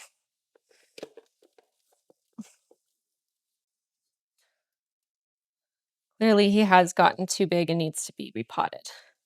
Okay, one sec. All right, my plant that just flopped over is Anthurium moodianum. Probably my favorite Anthurium of all time, if I'm being honest. Has gorgeous inflorescences too. They're like a beautiful red color. But, I mean, of course, I have got it for the leaves. Look at that Look at that gorgeous purpley black color. They come out like a bright red when the leaves are emerging, like the same color as the inflorescence. And when they harden off, like that leaf is fully hardened off, they just end up being the most beautiful dark leaf Anthurium. And they don't require any special care. Like they just do fine in room humidity. The only problem with this guy is that he has gotten scale, which I've been trying to treat with tape, but it hasn't really been working, if I'm being honest. So I've just been spraying with rubbing alcohol and hoping that that will kill the scale before it destroys the like waxy coating on the leaf. There, you can see them in the vein. So I try and like get off what I can and then treat the rest with rubbing alcohol. And he's getting a new leaf, which is so exciting. That is so exciting. Okay, don't break it off because I will be so sad if that happens. It's a little Anthurium luxurians, supposed to be silver. Not doing fantastic, admittedly. Hopefully he's not like rotting. Base is still firm, so I think he's probably just been adjusting to life outside the cabinet. This is an Ace of Spades hybrid that I grew from a seedling. Well, my mom grew it, and then this is a propagation. Has pretty nice round dark leaves. Actually, this is a new leaf, and that one is quite nice. Those leaves are quite nice and dark. Actually, that's a really nice leaf. That one's kind of one I forget about, but it's pretty nice. This is another one that has grown from a seedling. Have to see if I can find the original ID. Wasn't expensive, but I love the way it has developed this wide sinus. It really kind of gives Regal vibes, if I'm being honest. So that's a cool one. This is golden dragon variegated. I've tried to propagate it a bunch of times, and it's just not having it. So at this point, I think I'll just take these chunks and chop this leaf off and throw this in my propagation bins and just see if it ever gives me a non-green leaf, because I'm kind of just done with it at this point. Okay, that one is Papilliminum crossed with Dark Mama.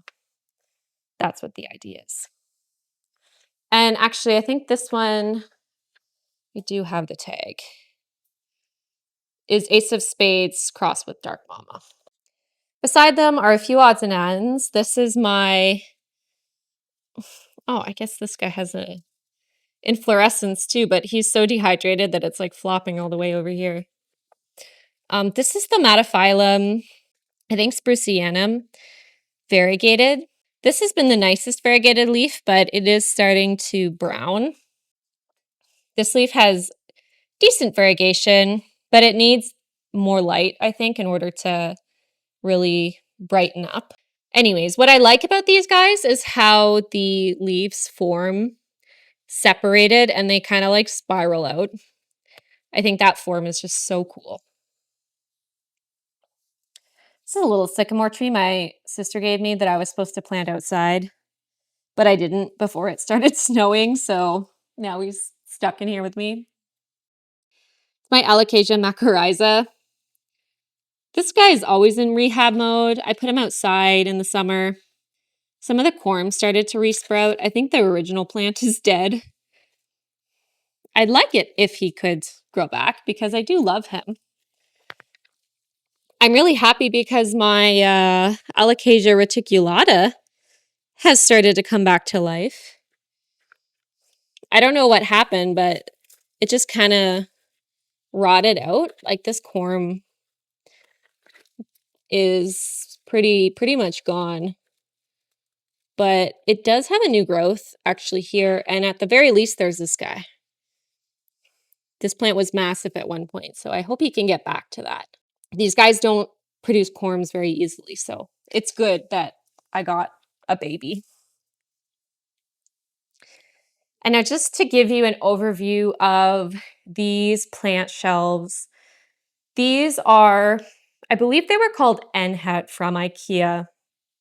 And they were part of like the kitchen collection as part of like kitchen cabinets, not necessarily in the storage space section. And I have been just so happy with these. They give a good amount of space for bigger plants and they fit grow lights perfectly.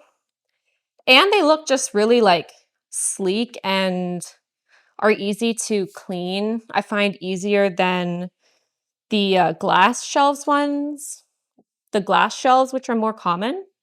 So yeah, I'm really quite happy with those. I mean, I think they look like something that you'd actually want to have in your kitchen, not just like outdoor shelves, which is what I had at one point. I do have some propagation bins at the bottom. I use those to keep humidity high, also for plants that are in rehab mode or are terrarium plants. They get kind of gunky, but if I hide them on the bottom from eye level, you don't even really notice them. It's another little trick. I'll maybe just go through those last. There's nothing too special in there. Let's start at the top this time. This is Hoya Tangamos, which I believe it or not, I haven't actually ever owned until this year. I'm kind of excited to just see how that one does. This is another Hupertzia. This is, I actually forget the ID of this one.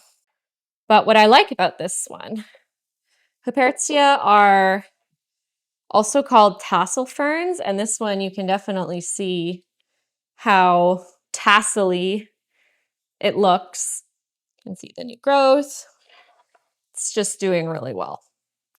These guys look absolutely stunning growing downwards on a shelf. Beside, we have Hupertzia sclerosa, another one that I'm just absolutely obsessed with. I love the way that he looks going down the shelf.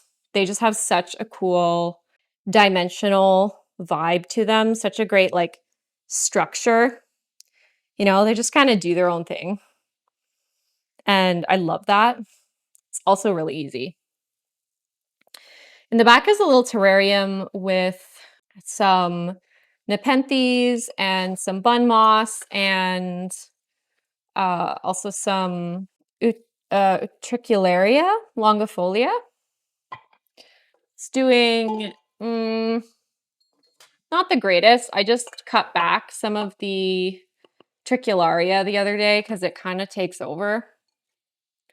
I'm not really into nepenthes anymore, so this is kind of just where my remaining ones hang out. Although this one, which I think is venosa, I mean, I really should take better care of it because it does have some nice coloration on the peristome, but I kind of just can't be bothered. But this closed terrarium is very low maintenance, so that's about what I can handle at the moment. Beside, we have a Ripsalis paradoxica, one of my favorite Ripsalis, if not my favorite Ripsalis. Has done absolutely really well. It's like got really good size to it now. Which reminds me, I almost forgot my Ripsalis baccifera pink fruit, which the fruit isn't super pink right now. It's more pink when it first comes out, and then as they get older, they go lighter. Another really, really cool Ripsalis. Again, has a nice structure to it and kind of whimsical in the way that it grows. Still a big fan of that one. Back up top, I have a Hoya Michelle, not doing very well. Just kind of surviving, if I'm being honest. I haven't gotten like a nice leaf off her in a while, so it's kind of up here for a timeout. Have a fernleaf cactus. I restarted my plant because it had thrips. And sadly, I just think I saw some Western flower thrips on here the other day. So she might need a good cut back again, but these are very hardy plants. Kind of stealing the show too.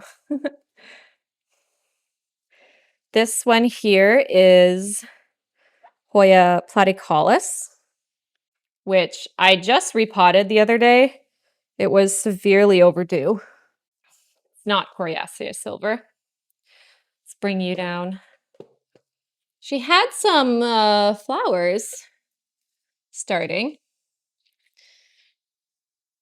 but maybe because I repotted her, she kind of threw a bit of a tantrum.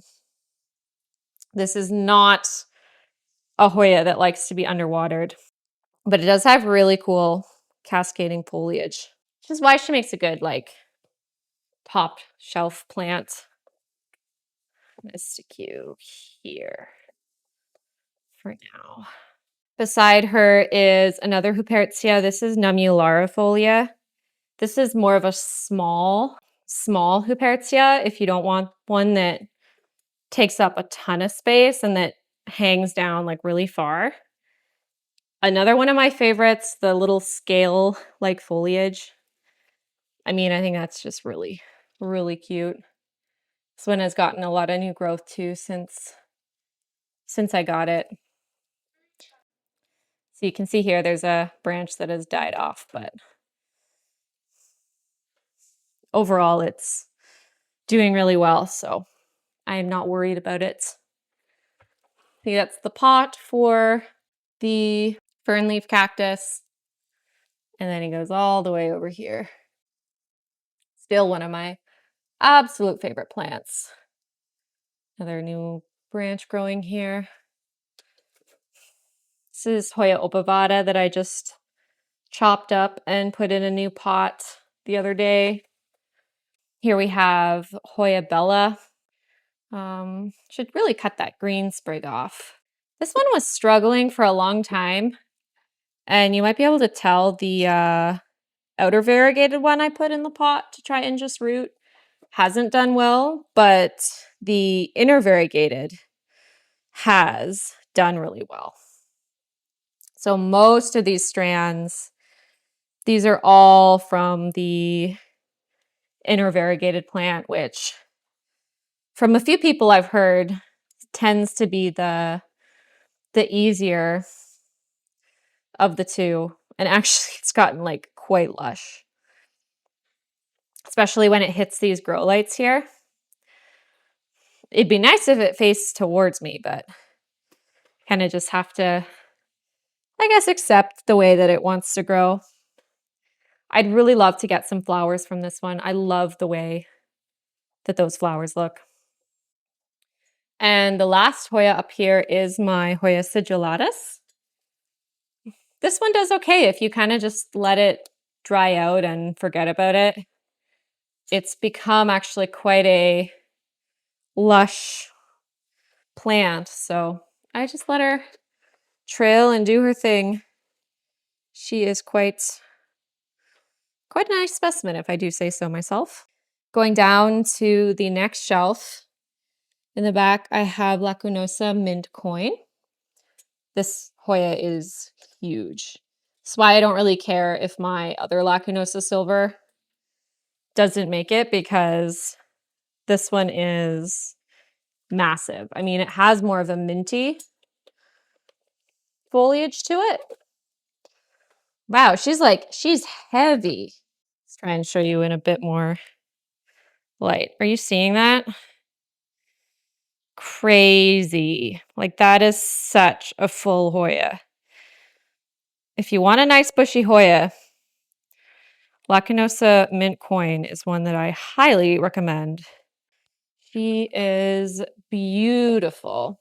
Beside her, we have Matilde Splash or Silver, depending on what you want to call it. Doing pretty well. The splash has been pretty consistent. I've had to propagate a few times and treat for mealybugs a few times, but she's doing well. It's looking really, really pretty. Here we have Hoya Silver Lady. Had mealybugs and needed an upsize into a bigger pot. So I just repotted her and she's doing quite well with a ton of new growth. That's also a nice lush Hoya option. In the back, Australis Lisa. Still an absolutely fantastic variegated Hoya. Nice pink to red leaves when they come out. This one is just vined like crazy all over the place. You don't really get the sense of just how lush she is. You just can't beat those leaves. Like, especially the fresh ones. They are just so, so pretty. I do have to do a bit of work, so I'll probably have to chop this branch off, but I mean, she is just looking really, really good. As usual. Over here, Hoya clemensiorum has done wonderfully this year, giving me a whole bunch of new leaves for a plant that previously has always grown very slowly. So I'm very happy about that. Behind we have Silver Dollar, which has just kind of gotten too big to go anywhere and be appreciated optimally. I'm gonna pull this guy out. Yeah, look at that. Get out of there. Actually, such a nice Hoya. If you like that minty green silver. This is a fairly new leaf. It's really nice. Back here we have Hoya Hushkiliana variegated. Has had a bit of a struggle since I repotted it, but it is getting some nice new growth. This branch, actually it's just a couple leaves. The branch is actually fine. It's nice to see it like growing back. This one here, this is Carnosa Freckles Splash. It's definitely been a popular one and a favorite of mine. It's dehydrated. I gave it a bit of a... So I did an experiment on it for root mealybugs, which didn't go so great. I left it sitting in insecticidal soap for like days. Well, probably weeks actually. And not surprisingly, that choked all the roots and rotted them. But anyways, she'll recover. She's very hardy. And the leaves are just such a gorgeous, they have such gorgeous splash on them. Actually, I don't even know if I've seen that one. That one might be new. She's very silver. And the leaves are also massive, and she gets beautiful pink flowers. So she might even be nicer than the Wilver Graves, depending on what you like in your Hoyas. Behind her, we have Polynura Silver. Let's just kind of move you out of the way. I think this one must have root mealybugs or something because it is not getting a ton of new growth. But this is always a Hoya that, you know, I absolutely love. I'll never get tired of Polynuras. They are beautiful. Let's take her down so you can appreciate a little bit better how pretty she is. We love that. This is my traditional or Russian Wilbur Graves, which was giving me a lot of green at some point, but has kind of started to do better. These leaves are quite nice. That's quite nice. See, that's quite nice. And I think that's all new growth from this year. Those leaves are really nice. And I think this one right at the top is new too. It's like very pink. So my normal Wilbergraves might actually be doing better right now than my Wilbergraves China, which normally I think is the one I prefer.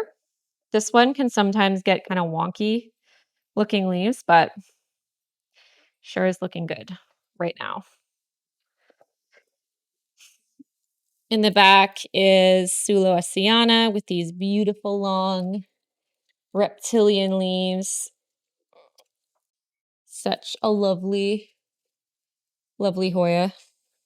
Almost looks more like an Anthurium. This is the pot for my Passiflora, trifasciata, which is actually growing all the way up here and is a beautiful plant, but does throw a tantrum if it needs water. I kind of like the fact that it's just hanging out up there, you know? That's not really where I expected it to go. I expected it to more go towards like the shelves, but hey, that's what it wants to do. I have a little terrarium here too. There's a Biophytum sensitivum growing in there, as well as a couple other things, but I think that's the most interesting. One of my favorite terrarium plants because it looks like a mini tree, so I'm hoping I can keep it looking good. This is the only shelf that doesn't have additional grow lights because it tends to get enough just from the window. This Monstera adansonii has been struggling with scale, which is why some of the leaves are brown. But honestly, the variegation is like quite nice on him. And I've been working on that. He started off like all white and then went all green. So a lot of propagation later, we now have a plant that's a bit more balanced, but you know, could always be better. Here we have my philodendron Burley Marks, variegated. This one is growing back. It's been chopped back several times because the thrips absolutely love this plant. And because it's such a quick grower, every time it gets thrips, I just chop it. So that's why it's a little bit on the smaller side right now. This is my Pingdom. I just ripped out a bunch of the Utricularia longifolia the other day because it tends to totally take over. I also used to have like a lid on the front, but I took it off because I just didn't love the way it looked. I'd prefer to actually like see the plants that are in there. And the Pingiculas do fine with lower humidity. Unfortunately, the Droseras, the sundews, don't like it as much, but they can still survive. It's usually got enough water in there that they can still do okay. And those guys are just growing on moss and lava rock, doing pretty well. This Hoya is Decapule, one of my absolute favorites because it has gorgeous flowers and it is always flowering. I wonder if it has any that are actually open. Oh yeah, it does. See, I told you, this plant flowers constantly throughout the year. There we go. See how cool they are? They look like little whisks. I just love them. So I don't know if you can tell, but this guy is also massive. It's a very, very fast grower. Difficult to propagate, but once it gets established, super fast. And the leaves I actually do like. They have kind of a cool texture. So one of my favorites for sure. It's a little wintergreen plant that I think is dead now, unfortunately. Back here we have Syngonium yellow variegated. One of my favorite yellow variegation in the plant world. Has also had scale, probably needs a trim back, but if I pull him out. This guy often goes back and forth with how he looks, if I'm being honest. You know, he's had his ups and downs like the rest of us, but the variegation is a really pretty color when the leaves are fresh. Okay, that one not so much, but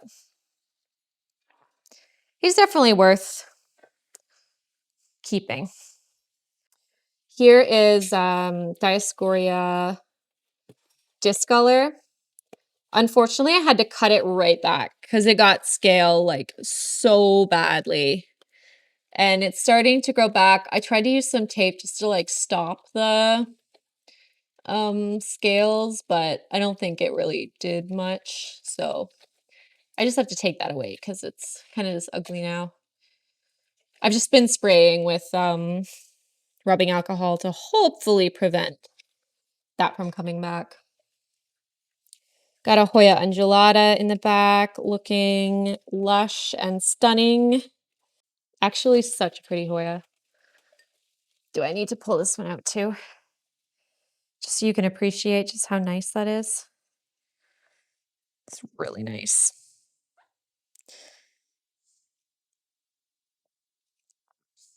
The silver. So nice. And here's our little curtain of mint coin. And here we have Monstera albo, which has had thrips. Thrips also just love Monsteras.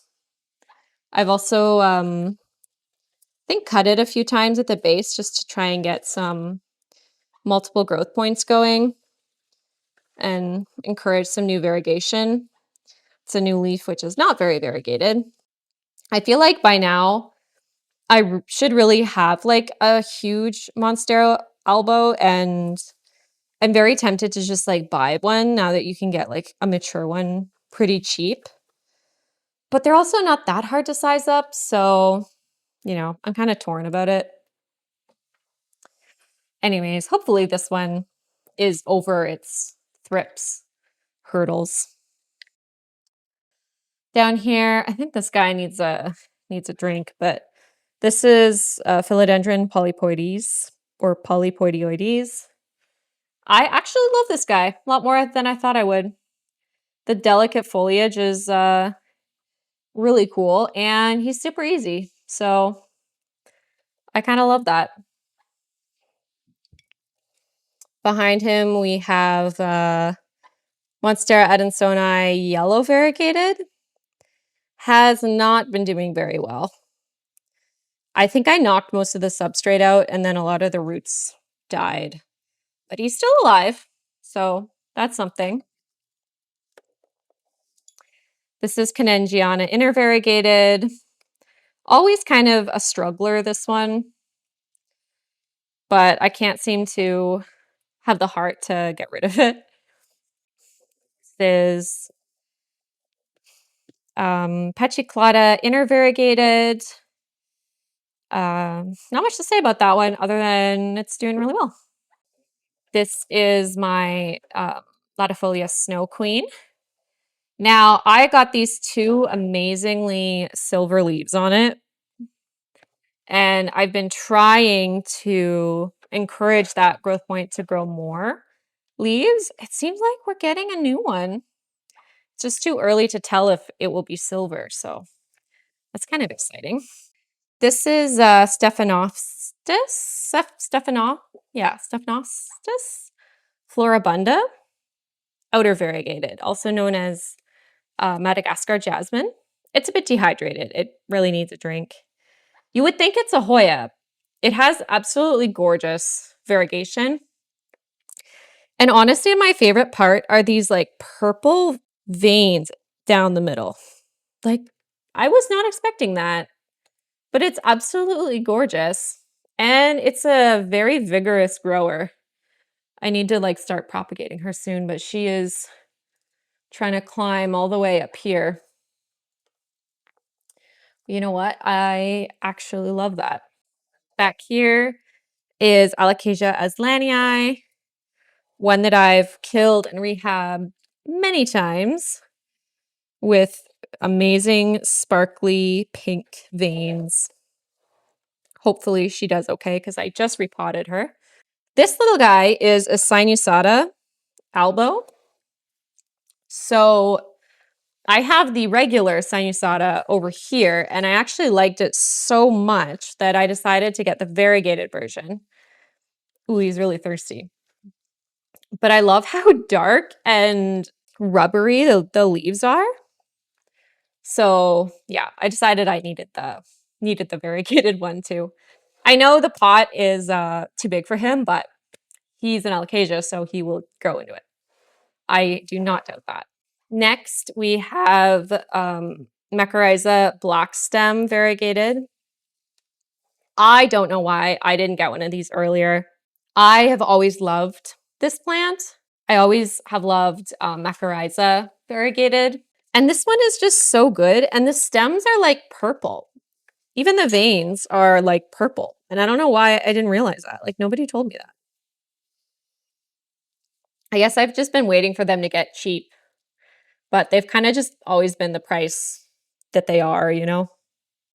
But totally worth it. Totally worth it. Definitely recommend. In the back, we have Watsoniana variegated. Unfortunately, I was hoping the variegation would be more pink.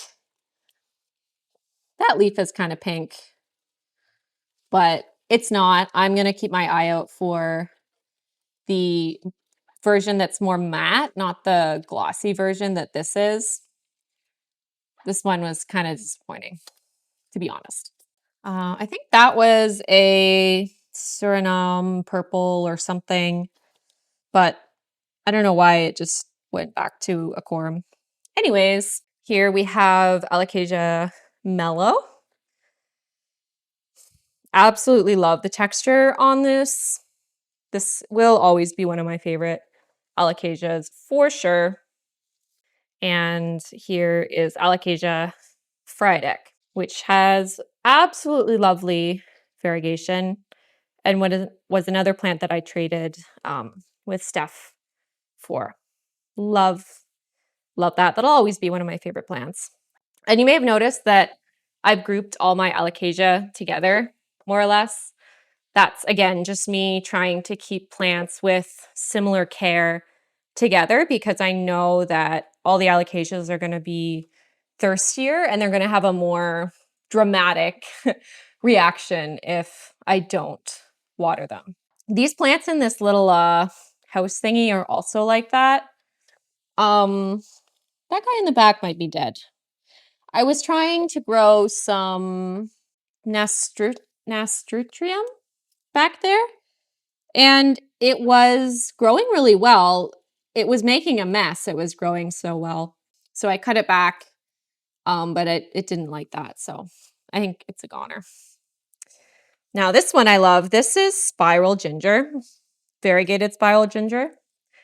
Also very thirsty, but it looks really cool.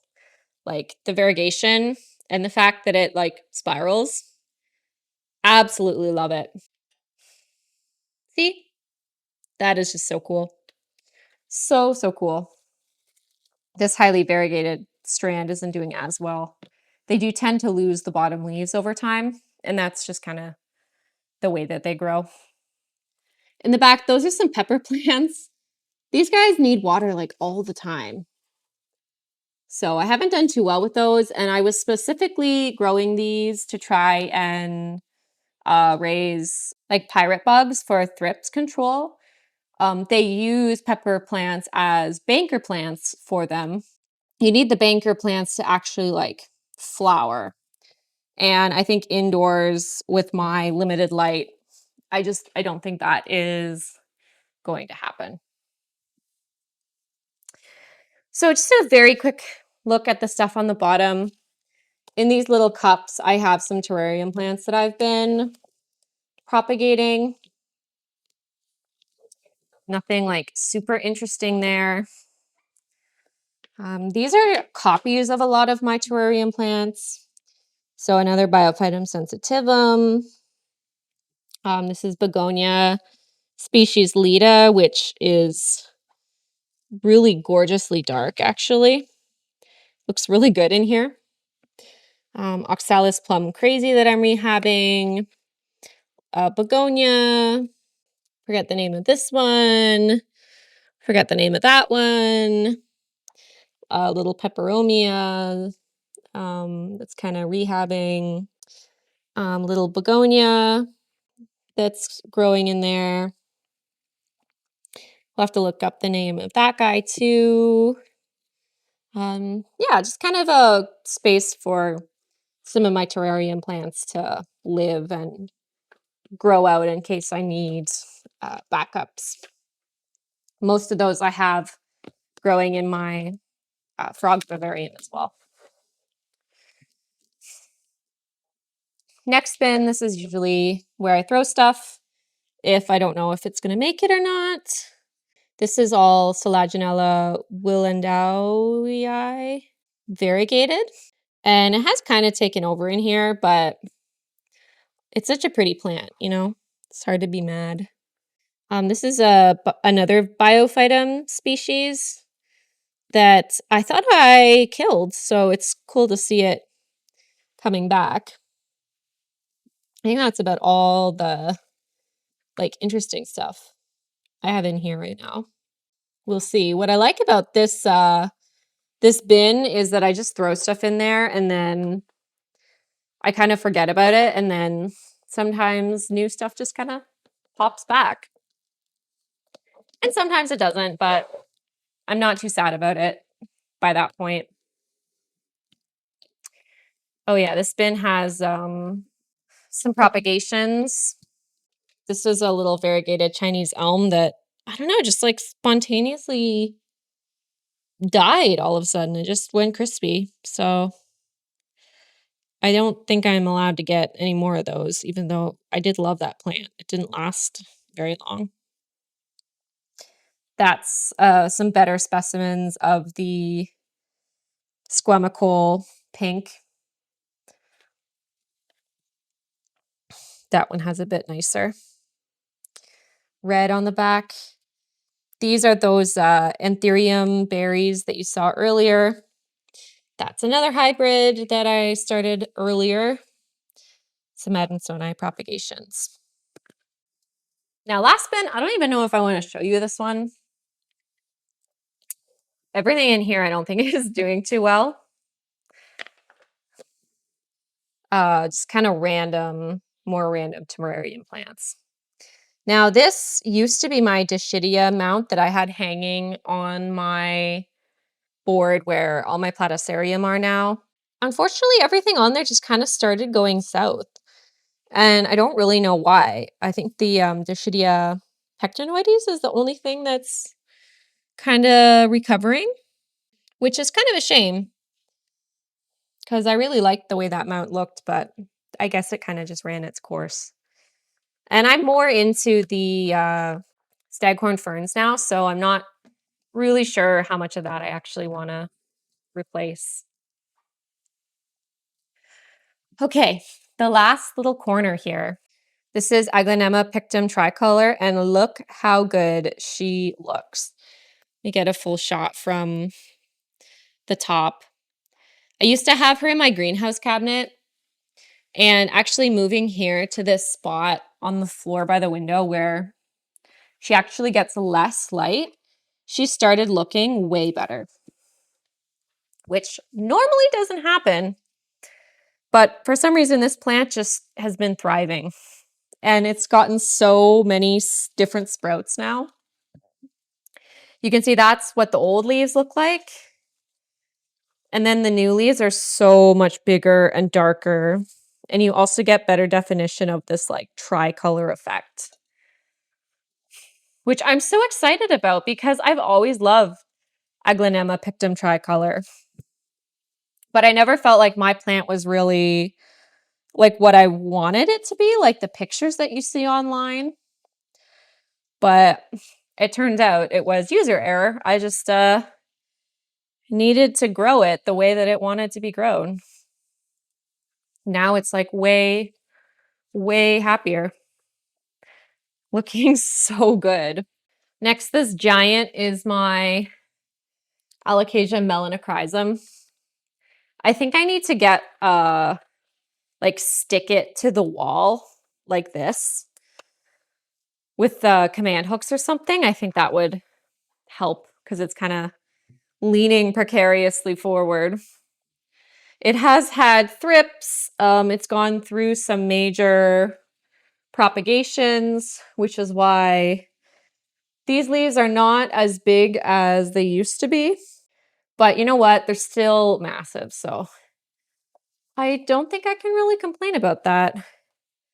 I think what happened is I tried to cut it to like basically take the top part of the moss pole and replant it down at the base. But there were more roots in the section of moss pole like beneath the main plant mass than I realized. So I actually lost more roots than I realized when I kind of like, imagine if I cut the plant here and then I took this moss pole and I actually planted it at the bottom. I think I lost more roots than I thought, but it's okay because the plant is recovering. This is also a thrips magnet, but I think we've got rid of most of them at this point. Still one of my very favorite plants. Absolutely stunning.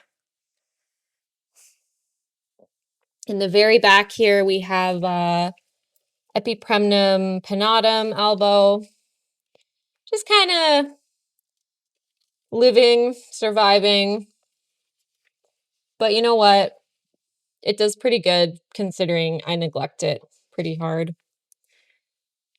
We have Philodendron eupii, which the leaves are massive. I don't really know what to do with him anymore. I wish that the petioles would be a little bit shorter and the internodal spacing would be more compact. I feel like then I would like him more. He's kind of started out compact, but hasn't continued that way. I mean, I love the size of the leaves, and each one is a little bit different. So, you know, I can't really complain. Still can't believe I grew that guy from just a tiny, tiny little tissue culture plant. This is Monstera esqueleto. Another plant I have that probably should be bigger by now. Again, it got thrips a few times. And I've been trying to train it to grow onto this driftwood with not that much success. This one's also sensitive if it doesn't get watered regularly. But the leaves are still gorgeous. Like, I still love this plant. I was excited about this plant when I first discovered them, and I am still excited about it. And that is also true of what I guess is the last plant, which is Philodendron spiritus sancti. Can you see how massive it is? Now, this plant does have quite tight internodal spacing, and we're starting to get some really nice mature looking leaves on it now. I think these two are the most recent leaves. And yep, they are indeed really starting to look like spiritus. So the petioles are still really long. It still takes up a lot of space, but I think it's worth it. And again, this one grew out of a tiny little tissue culture plant. So very, very happy that he is doing so well. And I repurposed a antique lampshade I found to house my Sansi grow light for this corner, which ends up working pretty well, I think. So that is it. If you've made it all the way through this plant tour, congratulations. We've probably covered at least 200 plants. I can't say enough how much I appreciate you being here, engaging with my content. It always baffles me the amount of people who actually enjoy listening to me talk about my plants and seeing how I've set up my space. So thank you so much for your interest. If you have any content that you'd really like to see, I'm always happy to take suggestions, and especially for anyone on Patreon, I always post extra videos and try and prioritize requests from patrons for content. But thank you so much. I think that River is trying to tell me that his food bowl is empty, which is a tragedy, and he needs some food. So I will say goodbye for now, and I'll see you in the next one.